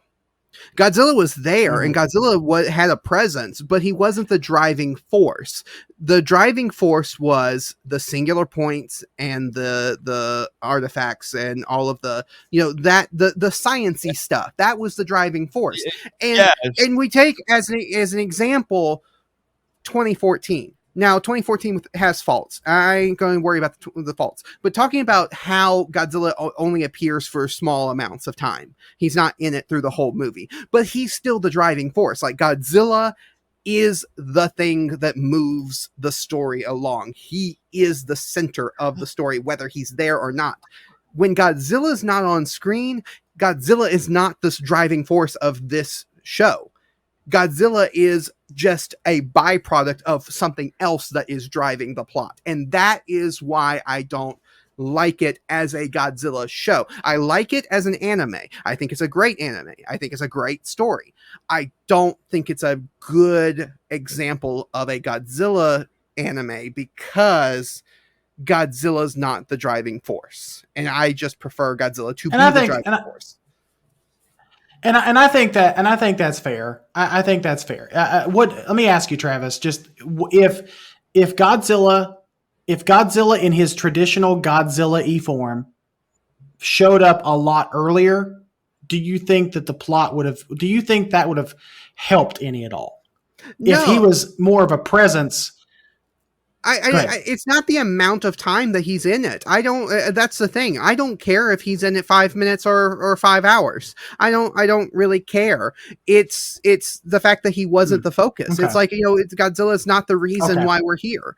In the show, like it's the reason why we're here as Godzilla fans. It's the reason why we come to the show, but it's not the reason why the characters are there. It's not the reason why anything is happening in this show. He's just a byproduct of something that already happened or is happening, and that that's what I get. And one of the things, and this is not necessarily a gauge for the quality of a movie, but it's just a kind of an interesting note. Do you guys ever remember any of the main characters? Well, let's just say Yun and Mei, the two main characters. Do you remember either of them ever saying Godzilla's name? I don't remember Mei saying it, but I think Yun did. I think Yun said it once in conversation, but it's very difficult for me to remember Mei saying the name Godzilla. I know Goro said Godzilla a lot, but not Goro did. Yeah, and Jaguar did. Yeah. The reason Mei wasn't saying it was because she was usually off doing other things that were related to what was going on, but she was even Yun. Like, you guys say you think Yun said it, but do you actually remember, or do you just assume he said it because he was in so many scenes with Godzilla? I do distinctly remember him saying it at least once. I could be wrong, but I have a memory of him saying it at least once. I don't distinctly remember. I'm going off of just an educated guess. Yeah, like educated guess. Like I would assume he might have said it once or twice because he's in so many scenes. But there's no memorable moment of him say. Like I think of Katakiri in Godzilla 2000. Godzilla, that epic moment where he faces off against Godzilla, and it just brings everything, that all of the elements of this movie together, and the character, obviously, it's showing that Godzilla is the center of this film. I think they attempted to do something. I think they attempted to do something like that in the finale when Yun faced off with Godzilla, when he was facing imminent death. Yeah, but here's the thing. Here's my counter to that. You and I'm sure a lot of people have already been making comparisons between these two, but our previous foray into Godzilla anime, the main character is ridiculously obsessed with Godzilla. Yeah. So you had the other extreme. You've already said you didn't like it in part because of that. So it's just interesting that we got something different here, and you're struggling with it. Well, no, that's not even the reason why I'm struggling with this, and that's not even has nothing to do with it, because in the Godzilla Earth anime trilogy, yes, the character was obsessed with Godzilla. He's also just a terrible character in general. These are decent characters, but to its credit, the Godzilla Earth anime series does make Godzilla a center point of the show, of the trilogy. It is, and he is a driving force behind everything, because like literally the entire Earth has evolved to support Godzilla. So he is a driving force. In this, he's not, and so that's not a character thing. That's a storytelling thematic thing. He's kind of like the mythos of Godzilla is just kind of what you're saying. I'm trying to translate what I'm trying to grasp what you're saying is that the mythos of Godzilla is just kind of distilled down into just another monster. I think what's going on here is Godzilla because they say Godzilla is a singular point. So Godzilla is the most out of all the monsters, he's the most important one, they say.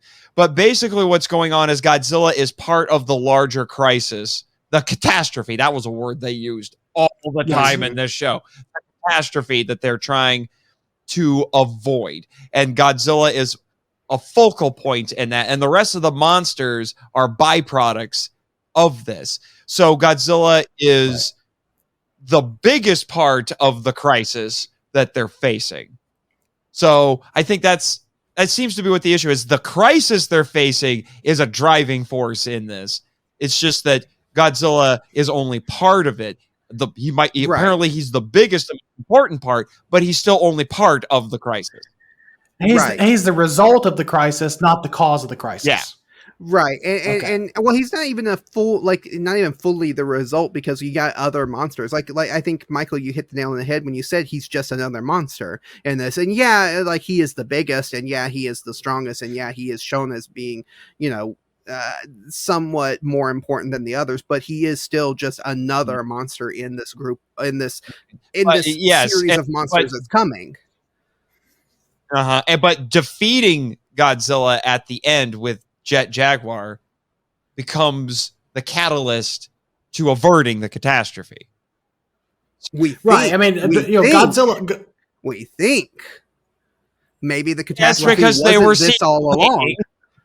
I want to talk about that too, but let's get into we've talked about this a lot, and I feel like I don't know how else to describe what I'm feeling, but that's where I landed on it. Is the problem I have with it is that when I come to a Godzilla property, I expect Godzilla to be a center point of it, like at least be a driving force behind the things that's happening, even if he's not appearing in it all the time. And he just wasn't in this. And so while I enjoyed the show on a level of, because it's a fun anime, I didn't enjoy it as a Godzilla fan. But we can now move on, I think. I think that's fair. I honestly think that's fair. Yeah, and again, this is my personal opinion. Like I'm fully okay with people who enjoy it and disagree with me and completely love this top to bottom. That's totally fine. This is just my opinion.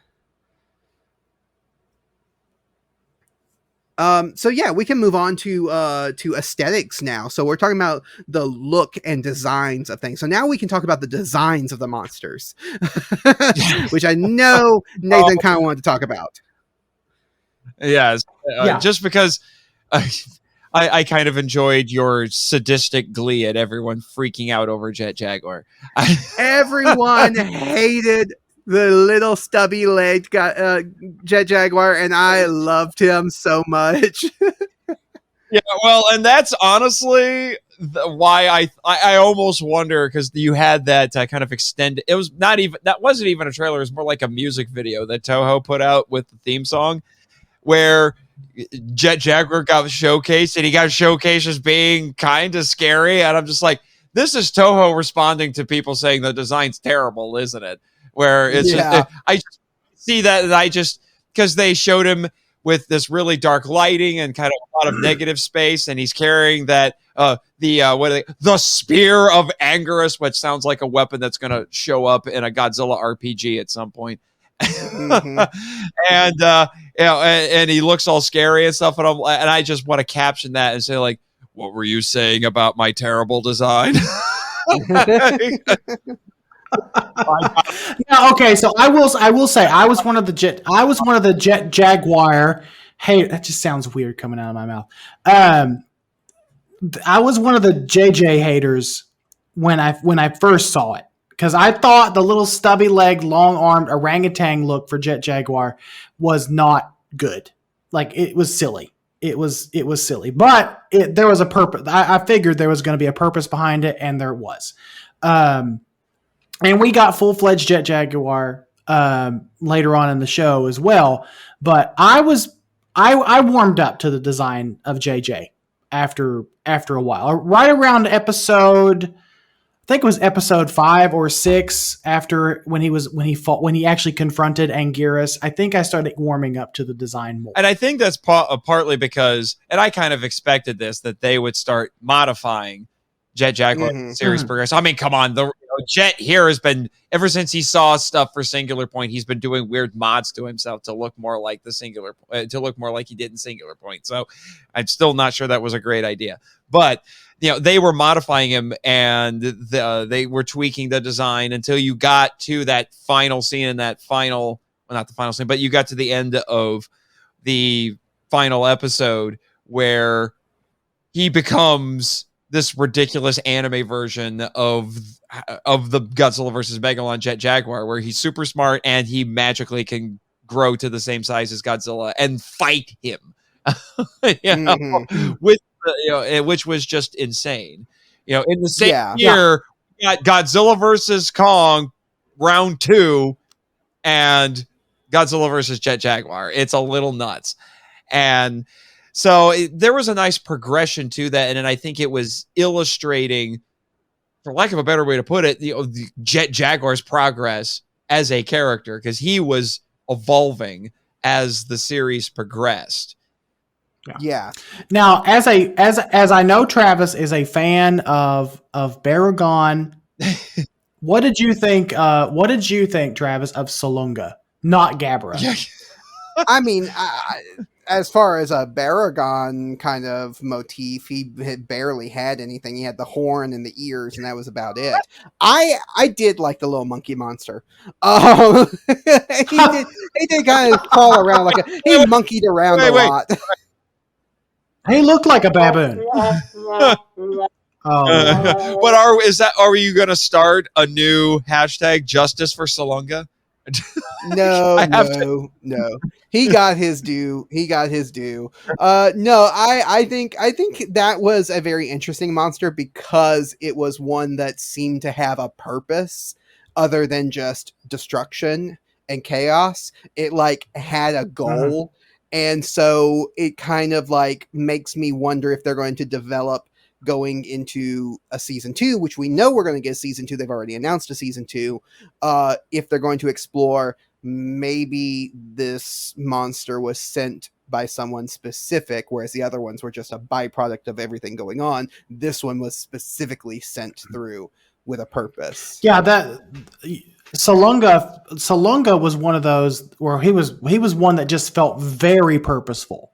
Like he was laser focused on getting the Shiva. Is it Shiva or Shiva? Shiva. Consortium. Yeah. He was dead focused on getting to the Shiva. Whereas all the other creatures were just kind of off doing their own thing. Mm-hmm. Yeah. And the Shiva Consortium. Go for it. No, go ahead. Oh, I was just going to say I probably should have brought this up when we were talking about themes, but the Shiva Consortium is interestingly named because Shiva is a Hindu god of destruction and recreation, which is basically what they were endeavoring to do. And when you were talking about the theological aspects, there's a lot of hints at that concept of destruction and recreation, and whether or not that's something that should be done. Yeah, and I was actually going to touch on that too, that Salunga's name is actually derived from a bow and arrow, or a bow in Hinduism. So used by, I don't know if it's used by Vashta or Shiva. I don't know which one it's used by, but it's used by one of the gods. And so, there's a lot of the Hinduism kind of overtones in this, just used as kind of like a more of like an aesthetic than actual themes. They even include the quotation from the Bhagavad Gita that was famously quoted by Oppenheimer. Now I am become death, destroyer of worlds. that's brought up in this. So I also really appreciated all the literary references that made the little lit nerd in me very happy. You know, tiger burning bright. Yep. In the forest of the night, and fearful symmetry and all that fun stuff. So that was nice for me. But and then so we talked about Salunga, Jet Jaguar. Yeah, the Rodans they went very paleo with Rodan. Now it has the trademark Rodan characteristics, the horns, the spiky chest. So the roar, you can recognize him as Rodan, but like I said, they went super paleo with it. Except for Black Rodan, the Black Mystic Rodan is what I called it. That was a little bit. It was random. And kind of like, I wish I would have seen more of that. I think that might be something that comes back again. We're going to talk about, what season 2 might have in store for us, but I think that might come back.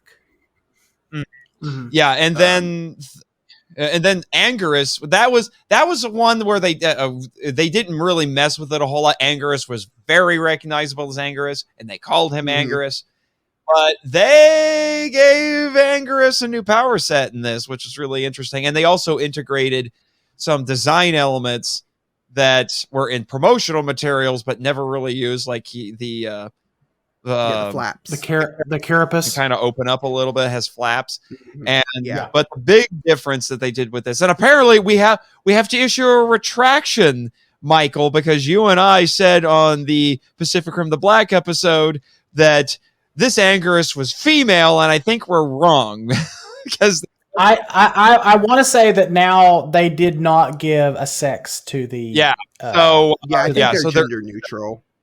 Yeah, so we can't start a Titanus Doug. We have to retract that. So this is not Angie. This is not Angie. It might be an Angelo. We don't know. So maybe we can just change it to Angelo instead of Angie. But but regardless, this Anguirus is interesting because he has a new ability in this where it's not so much predicting the future, but he can anticipate when something is going to happen long enough in advance that he can then generate energy off of his carapace and deflect bullets. Yeah, he has spider sense. Basically, it's spider sense. But if you can shoot him at point blank, it's not going to work. Right. Because he doesn't have enough time to react. And Travis, you were getting ready to say something? Oh, no. I was going to get into some more of the stuff from Anguirus. Yeah, and I like the set piece that they used for Anguirus too, because he attacks a golf course. And I can't think of too many times where Kaiju media where the Kaiju attacks a golf course. And then apparently this Anguirus is a little bit like a cat because Jet Jaguar, who's smaller than he is, tries to fight him, and then he just knocks him over, and then he starts batting him around like a cat. They even say, like, he's being all curious. What's he doing? He's just batting it around like a cat. A lot of the monsters... Is he getting bored? Yeah. A lot of the monsters had very cat-like, almost like curiosity to them, and I think that was kind of neat. Yeah, and all I'm saying is, Toho, Jet Jaguar Chew Toys. Huh. Okay. Yeah. Like you just like stubby orangutan Jet Jaguar. You know, I'll petition this to the board, and maybe they'll start maybe they'll get the manufacturer and sell them in the gift shop here on Monster Island. That would be great. I really liked the design for Anguirus. It was well updated. You could honestly tell it was Anguirus before you even hear the roar. You know that that's Anguirus. Mm-hmm. It was not a radical departure like some of the other kaiju. But yeah, I like the design for Anguirus. Mm-hmm. And then we had Manda, and they did. That's what I was going to ask. What do you guys think of Manda? Wow, it kind of looks like a giant shrimp, but it's not a giant shrimp. I guess it's because of the arms. It makes it look like a giant shrimp to me. Yeah, it looks more eel-like to me. Oh, or eel. Yeah, more eel-like, I guess. Yeah, and they made him a swarm creature, just like they did with Rodan. And although I kind of the fact that it fights Godzilla might be a hint, an homage to that deleted scene from Destroy All Monsters. Oh, it definitely probably was. It definitely probably was. So that was all right. I like that. I like that you actually got to see the monster, two of the monsters fight, because we weren't getting that. Like, we weren't getting that in any of the other monsters. They weren't fighting each other, and then Godzilla comes along, and then you get to actually see two of the monsters fight, and that was fun. Yeah, the only thing I think the only thing you got to see or got implied anyway was Godzilla Aquatilis and chasing down the school or the pod of Manda. Yeah, yeah, they talked about that. But then you had another one of those. Oh my gosh, this had to be the weirdest fusion out of all of them, because then you had the insect creatures that were in the kind of the midpoint. Of the Kumegalon. Yeah, that's what it should have. That's what they missed an opportunity there. The Kumegalon. That would have been such a good name, because they're basically spiders with megalon arms, and some of them have and they had like almost like crab-like features too, which I thought was neat. I liked those designs. I thought they were neat. They could have called them anything, because they really. Like, they have the elements from other monsters, but they really felt like a wholly new originals thing, and that was fine with me. I'm going to tell you right now, and I actually wrote this in my notes when it happened, because they started figuring out how to kill the things, but then they didn't die, and apparently they have Hedorah/Dogora as their blood, and they would just ooze out and keep them going. And I just wrote my notes. That is so unfair. Yeah. I wonder if that again is going to play into season 2 and what's going to happen with season 2. Let's get to the big. Go ahead. Sorry. That's what I was going to move into, because because when he brought up Hedorah, when he brought up the cameo by Hedorah, it reminded me that there was one thing that kind of went unexplained a little bit, and if I missed it, I'm sorry, but I it was just kind of weird to me. Like when Godzilla evolves from his amphibious form, the not Varan form, and he evolves into his terrestrius. I think it's Godzilla terrestrius. Yeah, the Gorosaurus. You see the military attack him, but you also see like the red mist attack the military rockets on behalf of Godzilla. So, and I thought that was just something really interesting that did not get explained a whole lot. Does the red mist? They didn't explain. I was going to say, does the red? Go ahead. Sorry. Does the red mist have a mind of its own? Is it? I mean, yeah. Okay, so they didn't explain it outright, but I think they did mention something that it's kind of like a Shin Godzilla, how it adapts to whatever attacks hit it, and that its body just reacted and defended itself in this way. And so I think that's what they said, like its body is defending itself and stuff. But so I think it is kind of like a Shin Godzilla, whereas if you can hit it once with something, but if it doesn't kill it outright, then it's going to adapt. Speaking of Shin Godzilla, I think this show did a better job of the Godzilla evolving and changing over time than Shin Godzilla did. I thought that the like different forms that Godzilla took, you could tell it's Godzilla, but you could also tell like he's going from one thing to another and slowly adapting and morphing into his ultimate form. And I think that this it's the same as what they did in Shin Godzilla, but I like this better. Okay. But now, what did you guys think of Ultima? That's the final form of Godzilla, and I know that there were some people who were kind of freaking out when that design was finally announced. I mean, we all had a little bit of fun with the Thunder Thighs. Yeah. I mean, but the thighs don't get me as much as the jaw does. His gigantic jaw. Underbite. Yeah. The massive underbites and the little tusks. that, so there's a lot of things that are different. He's recognizable as Godzilla, but there's a lot of things that are different. He's got that kind of well, you saw this in Shin, with the unhinging kind of snake jaw, because he could open that mouth pretty massive. And then you had like his atomic rings of doom. Mm-hmm. Which I actually liked because I thought that was a reference to Minya. Yeah, to Minya. I think that it was. I took it as a reference to that. There was a lot of references. Real quick, just want to run through some of the references before we the Easter eggs.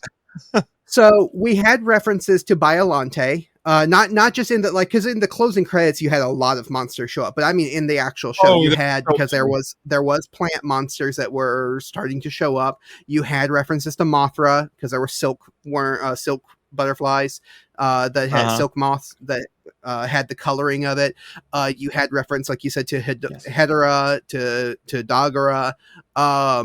There was, what else am I missing? There was references to some there was a cell phone avatar that looked like Mogura.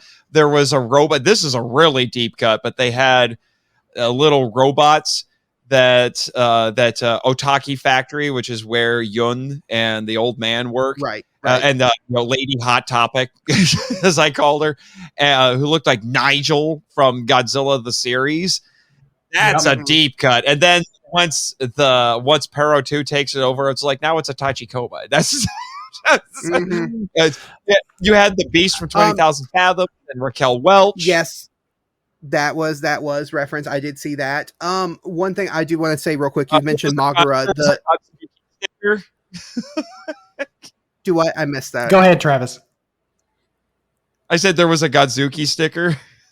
Yes. Yeah. And the Mogura, the robot that Pero 2 ends up staying in for most of the show has a screw nose that looks a lot like Mogura too. So it does. There's a weapon that gets used on Salunga that looks like the Oxygen Destroyer, but it is not the Oxygen Destroyer. It's the orthogonal. Diagonalizer. Yeah, the orthogonal diagonalizer. Yeah, which also has and then there was OD, which is Oxygen Destroyer. Yeah, and then there was when Jet Jaguar is fighting Anguirus, and Anguirus slaps his head off. There's the Mechagodzilla little head. There's the Mechagodzilla control unit under Jet Jaguar's helmet. Yeah. Mm-hmm. So say what you want. This was clearly made by a bunch of Godzilla nerds. Oh yeah. For sure. Godzilla. Even though you completely botched it, Michael, with the post credit, we're introduced to not Mechagodzilla, because apparently his official name is Robo Godzilla. I anticipate that changing. They're not going to keep Robo Godzilla. But we see a Mysterian. Yeah. We see a Mysterian working on him. Yes. Yeah, so that's a big thing, and I think that's a good segue. If you're done, are we done talking about Godzilla? The design. I will say one more thing about the big guy himself. I like Godzilla Ultima's design. Mm-hmm. I do. I honestly do, and I like it more. And I think I said this on a few previous episodes. I said I'm going to wait and see it in action before I make a judgment. And I am surprised how good it is. I do have my nitpicks with it. I wish he was actually 50 meters, not 45 meters. I know that's a nitpick. I wish the dorsal spines were just a little bit bigger and a little bit more traditional. A little bit more traditional. But I really do enjoy the fact that they used the Heisei roar. It was a good roar. I mean, as far as roars go, that was great. His atomic breath, I think this atomic breath even beats out Shin, in my opinion. It's very similar to Shin's, though. It's very similar to Shin's. Mm-hmm. Yeah, not just in the way it looks, but also like the scene where he uses it on the city is almost shot for shot Shin Godzilla. It is. Actually there's a really nice reference to legendary Godzilla at the end of that too, when he shoots his breath up into the sky. It looks like that shot from King of the Monsters during Godzilla Rebirth. And overall I really liked Ultima's design. I think I geeked out a little bit when during the final battle, when you realize that Jet Jaguar is gigantic now, and there's that one shot where Jet has just kicked Godzilla in the face, and he knocks him back a little bit, and then you just see Godzilla kind of give him the side eye, and you've got Jet in the foreground, you've got Godzilla in the background, and you're like, oh no, Jet's in trouble. And then that whole sequence there was I thought it was well choreographed. It did not last long enough, but I guess to give it the impact that it needed, it lasted as long as it needed to last. That whole ending there where you've got the exposition from Pero 2 or Jet Jaguar PP saying I was the answer all along. And you've got that shot where Godzilla turns his atomic breath on Jet and shoots half of his face off. And then you've got that really tearjerker moment with when he tells Yoon thank you and goodbye. Yeah. That was Jet Jaguar was probably the star. Yeah. He was the heart. He was the soul of the. He was actually the soul. I think that was probably where he had some of the most emotional moments. I think Pero 2 had a few as well toward the end, because I really was starting to wonder if Pero 2 was going to make it, and I like that little dog. They did broadcast it really hard that there was potential that it would die, because it's like, oh yeah, if I make a backup, then I'll be backed up, but I won't remember anything. Or if I don't make a backup, then I'm tied to this body and I can be destroyed. And all it's like, are you hinting at something? Foreshadowing? Yeah, well, then they have some Doctor Who style hand wavery when. Because Pero 2 says my individuality is connected to your PC, telling that to May. But then they put Pero 2 in the pseudo Mogra body, and May even says, "I thought your individuality was tied to my PC," and you're just like, "Oh, come on, don't get so uppity." Now I want to mention something that one thing that I think that that the subtitle, at least what I watched, the fan subtitles, did better than the actual dub, was that in sequence where Jet is fighting Godzilla. Because I think the sound mixing in the subtitled version that I watched was better, and it felt more impactful than the dubbed version. Now, it could possibly be the fact that I've already seen it, and so the knee-jerk shock reaction was already past at that point. But I want to say that I didn't feel like the dub version did that scene justice as much as it could have. I feel like they dialed up I felt like Netflix or whoever produced this dialed up the voice and sent the music way too far in the background. I can see that. Awesome. Yeah, I can see it. So let's now talk real quick. Let's try to keep it kind of short. Where do you think the show will go in season 2? Starting with Michael. Well, I mean, we should. Well, this will be spoilers, so people have to know by now. This is going to be a spoiler discussion. Obviously, the big question is where and why is Mechagodzilla coming? Is Mechagodzilla there to fight Godzilla, or is Mechagodzilla there to use as a weapon for some other purpose?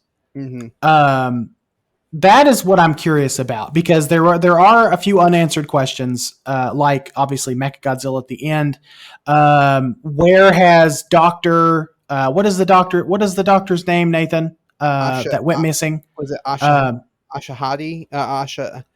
Ashahara? Ashahara? Ashahari? Yeah. Where has he been this whole time? I'm assuming working on Mechagodzilla. You mean you're talking about the the creepy scientist who every time he looks at you, he steals your soul. Yes. The one that kind of like triggered everything. Right. Yeah. I another connection to Shin Godzilla, trying to unravel a puzzle left by a dead scientist or a lost scientist. Right. So, like, I honestly don't know where the series is going to go. I'm hoping that Godzilla's not really dead. I don't think he is. No. I don't think that Godzilla's dead. He'll be revived. Jet will probably be revived as well.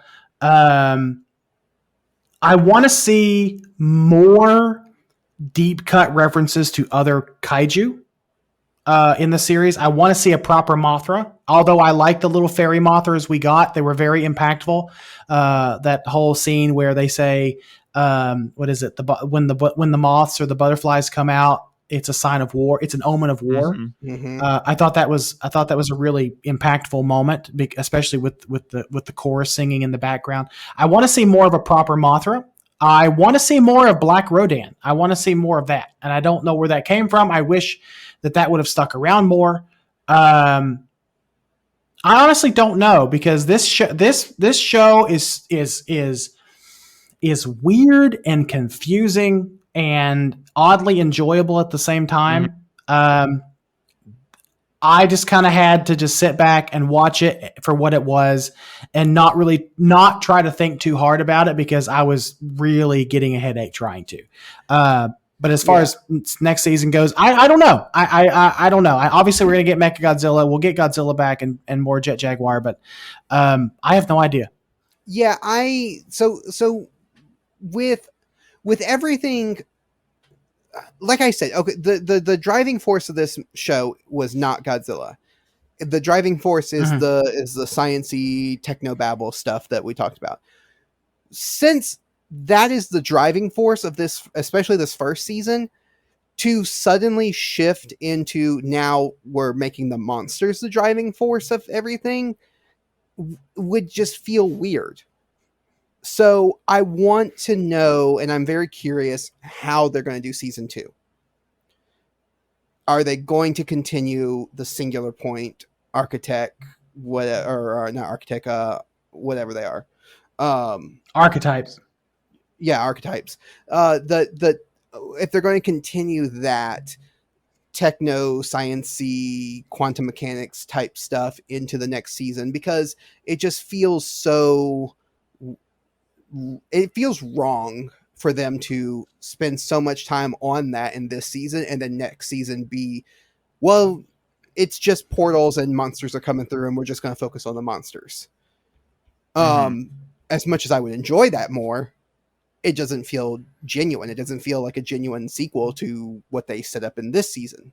So that's my one thing with season 2, is I hope that it fits into the themes and aesthetics of what they already have established. I think you can do that. I think you can have sort of the archetypes. You can still have that archetype storyline, but make it a little bit more monster focused. I think would be a better balance. I think that would be a good balance, or a better balance to strike. Right. Maybe they could do something where perhaps they try using an archetype or something related to the archetype to power Mechagodzilla, because the Shiva Consortium is still around and they're still messing with this stuff.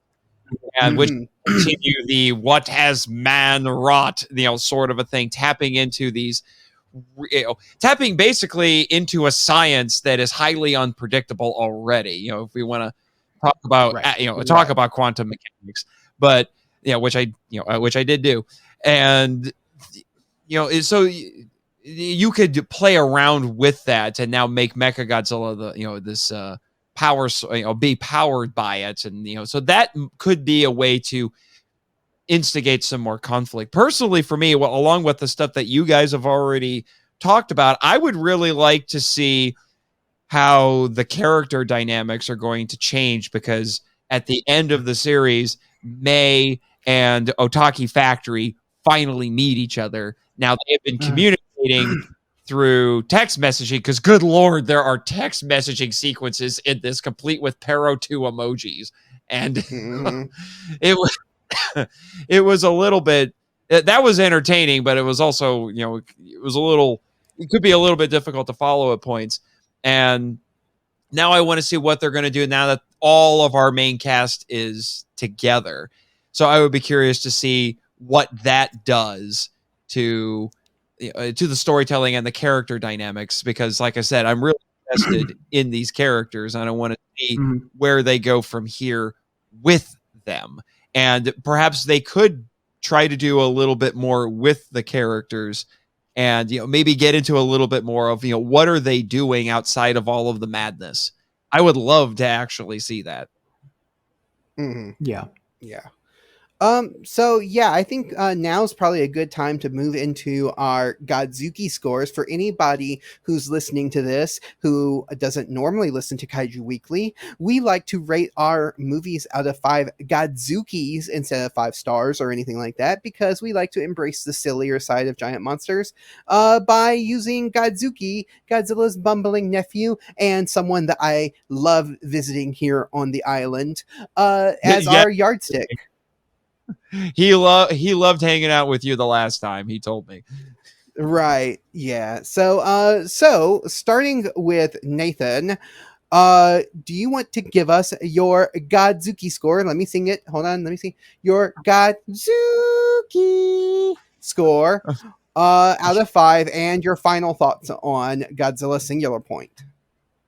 Well, I have to admit, and I was telling this a bit to Michael while you guys, before you guys had your harrowing Mothra trip, that I was kind of trying to figure out where I would land on this. And I found myself vacillating between a 4 and a 4.5 because I couldn't give it 5. I couldn't bring myself to give it 5. But I was also trying to figure out, well, why would I actually not give it a 5? And I had to start thinking about it. But actually, this conversation that we've had has helped shed some light on some things. It's helped me think through it a little bit more. So I've been able to arrive at said Godzuki score. Oh, I got to do it right. The Godzuki score. And I've decided that I will give it a 4 out of 5. Okie dokie. And is that going to be your final thoughts too, or do you want to share any final thoughts? Basically, much like you, I had been hearing that it was supposedly really difficult to understand. I watched it in the dub, which I think made it easier to process. And I'm used to this sort of material, so I wasn't all that bothered by it. I even kind of called 1 or 2 things related to all the craziness there.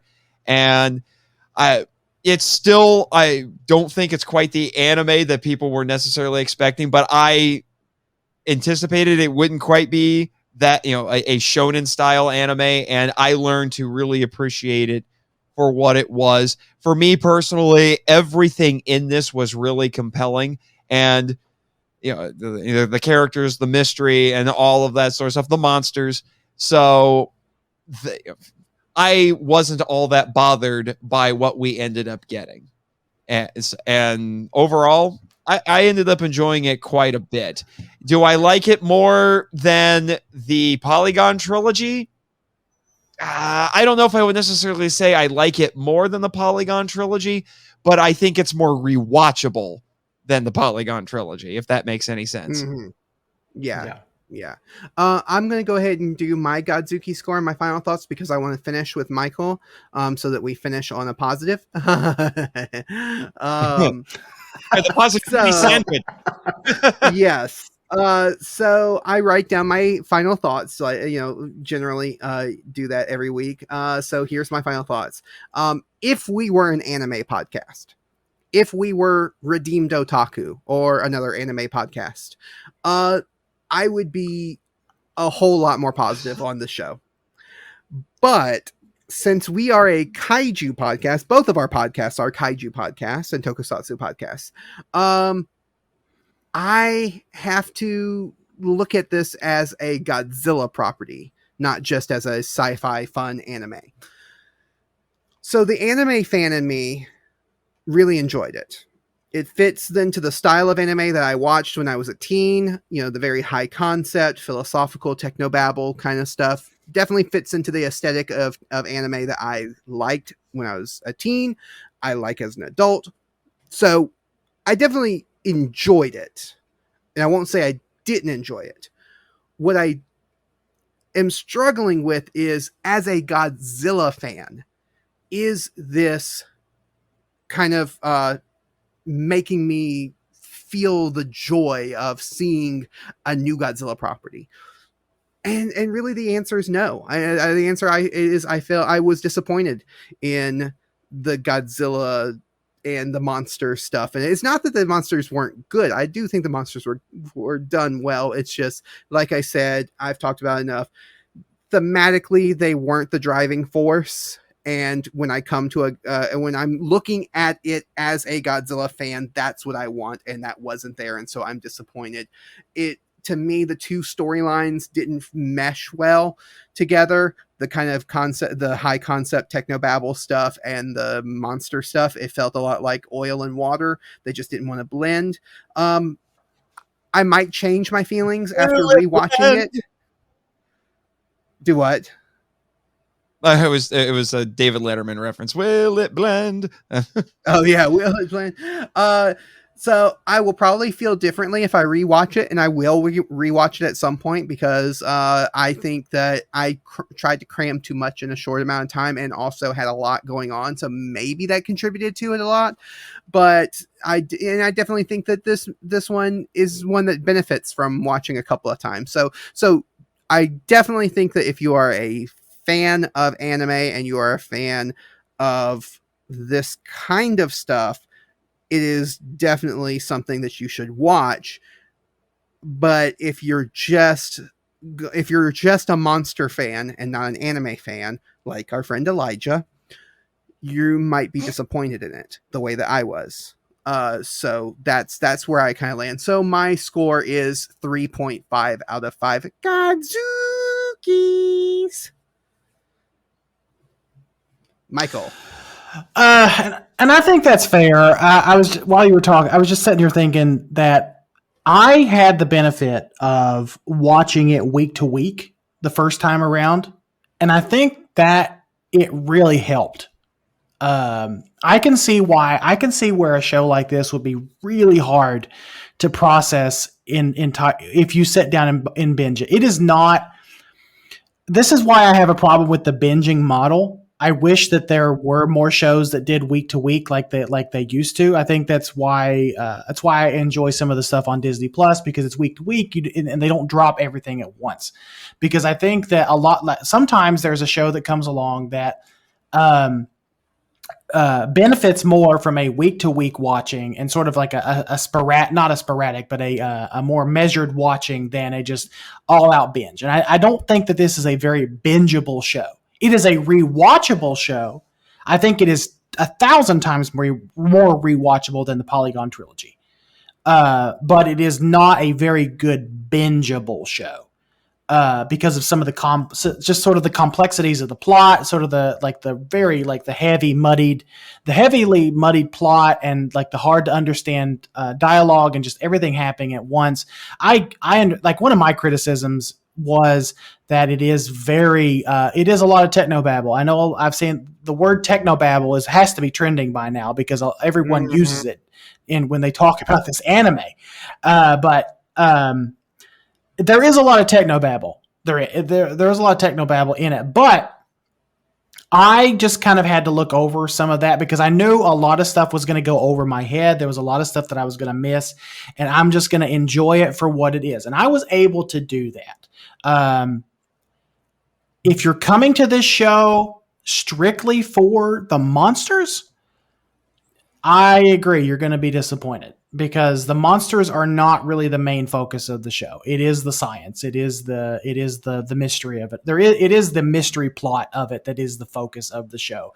It just the monsters just feel like an extra. The monsters just feel like a tacked on bonus on top of an already interesting story. And the story is interesting. I did not expect to like this. And it's not just because I don't really care much for anime. I've never hid that fact. I don't really care much for it. But I was afraid that I was going to absolutely hate this due to the fact that I don't like the Polygon trilogy. And I ended up being pleasantly surprised because of the characters are likable. First of all, I have to have really likable characters to pull me in. The story was interesting, although I didn't understand half of what was going on. The story was at least very interesting and very intriguing to me. So that was always a plus. And then getting some of the callbacks and some of the references to the franchise and just seeing when the monsters did show up, I really enjoyed the monsters when they did arrive on screen. And then the big payoff at the end was very emotional. It was great. I thought it was great. I thought the finale was great. I know a lot of people were like, no, it's underwhelming, but I thought it was appropriate and I thought it was good for where the story of the anime was going. As a Godzilla fan, I am disappointed because Godzilla's not in it a whole lot. But as a whole, I thought I was pleasantly surprised by it. I enjoyed it more than I expected to, like I said, and I can't wait for season 2 because I really hope that they do expand on a few things that kind of flew over people's heads in season 2. Overall, just for the simple fact that I had fun with it, and for the fact that I feel like this is a much more rewatchable anime property as far as Godzilla goes, I'm going to go ahead and give it a 4 out of 5 Godzookies, because I think as a fan, you should watch this. As a fan of giant monsters, as a fan of anime, as a fan of Godzilla, you should watch this. But just remember, Godzilla is not the focus. Just know that going into it. But I think, if you go into it with an open mind and knowing that, you're going to have fun with it. Yeah. I thought of a neat analogy. The monsters in this show are like the almonds on an almond joy. They're good, and they taste good, and they're fine. Especially, they're fine, but they're not essential to the candy bar because there is a such thing as the candy bar without the almonds in an almond joy, and that's a Mounds. So that's how they felt like the monsters just were kind of a nice addition, but not essential. A necessity. Yeah. Yeah.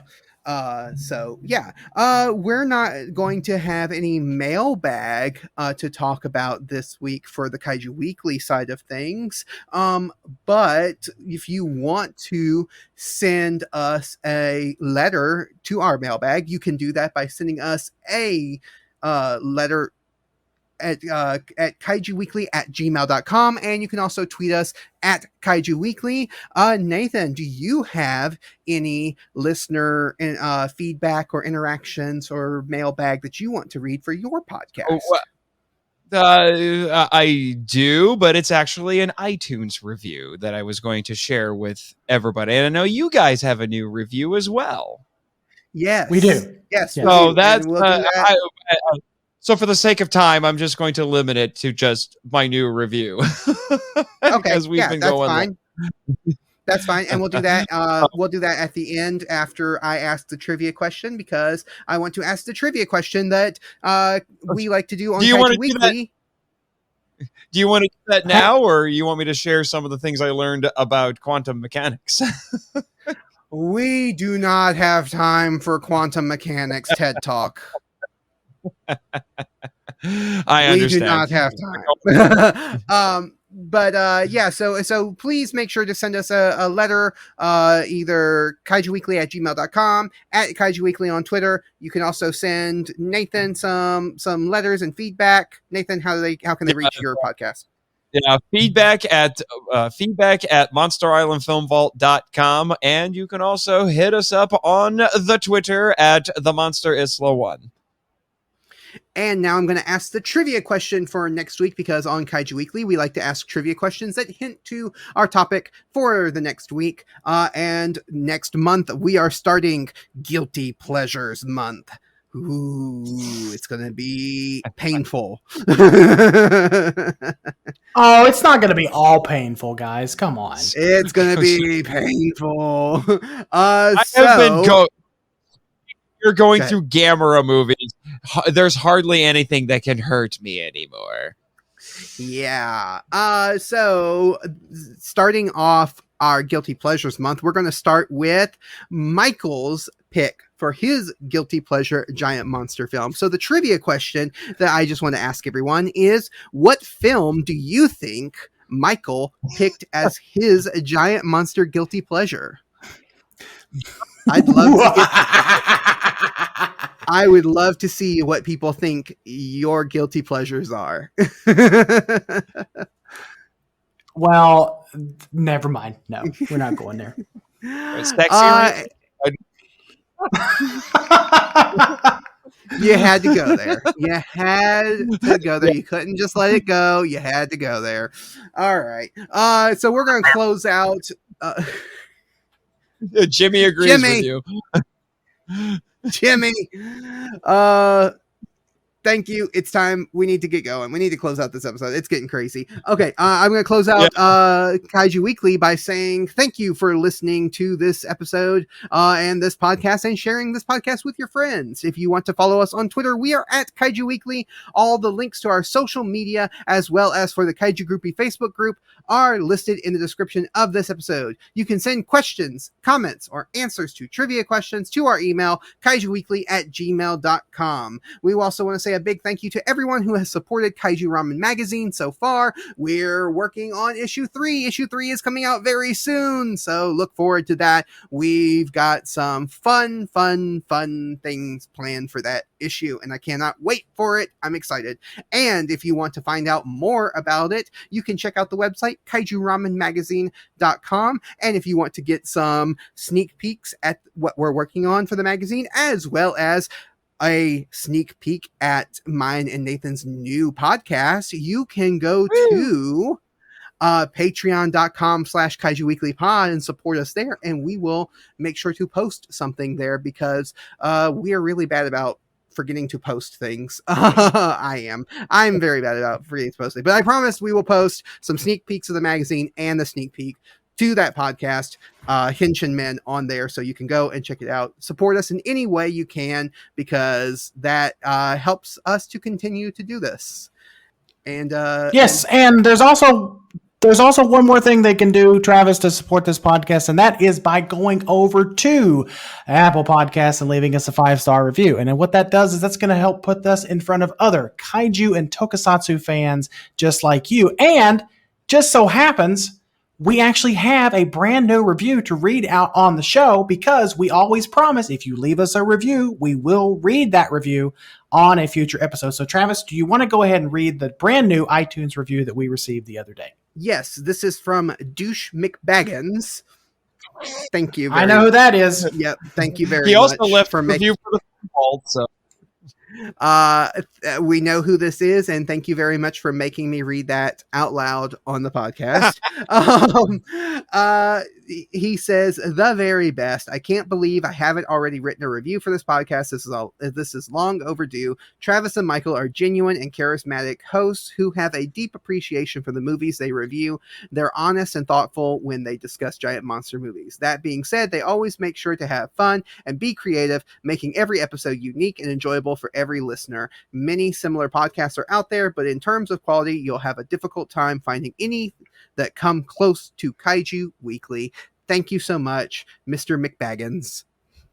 Yes, and then you can also, after you do that, go and leave a 5-star review for the Monster Island Film Vault. In fact, you can leave one just like this new review that we have here, a 5-star review from, I'm assuming I'm saying this right, G George 759. Either that or it's George with 2 G's. I'm not sure. I really thought it was going to be the same username. It was going to be Douche McBaggins, that you were going to say Douche. No, it's like, you already left. I know how to say this. Douche. Douche.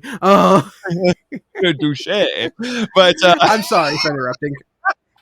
But no, it's all right. But he left a review some months ago already. So, but anyway, so the title of this review is A Kaiju-rific Podcast.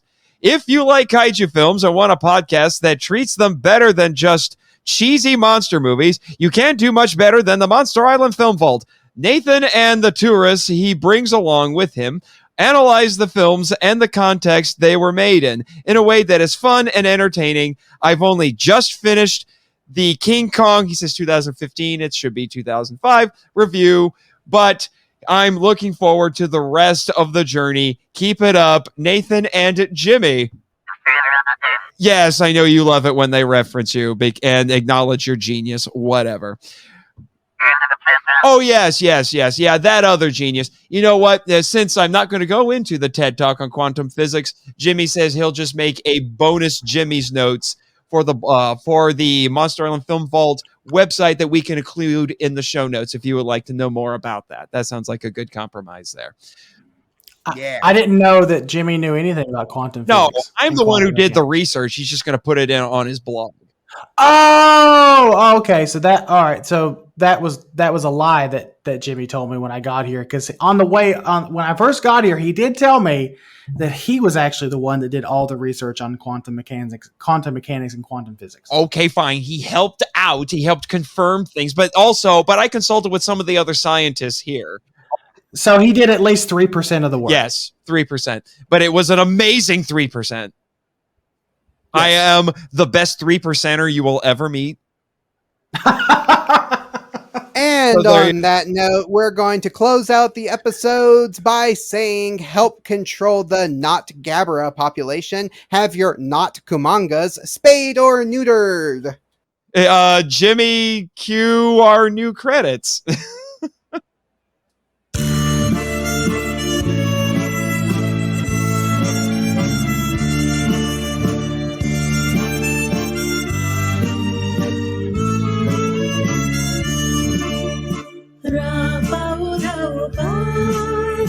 पृथ्वी आकाश गिरना गिरना आती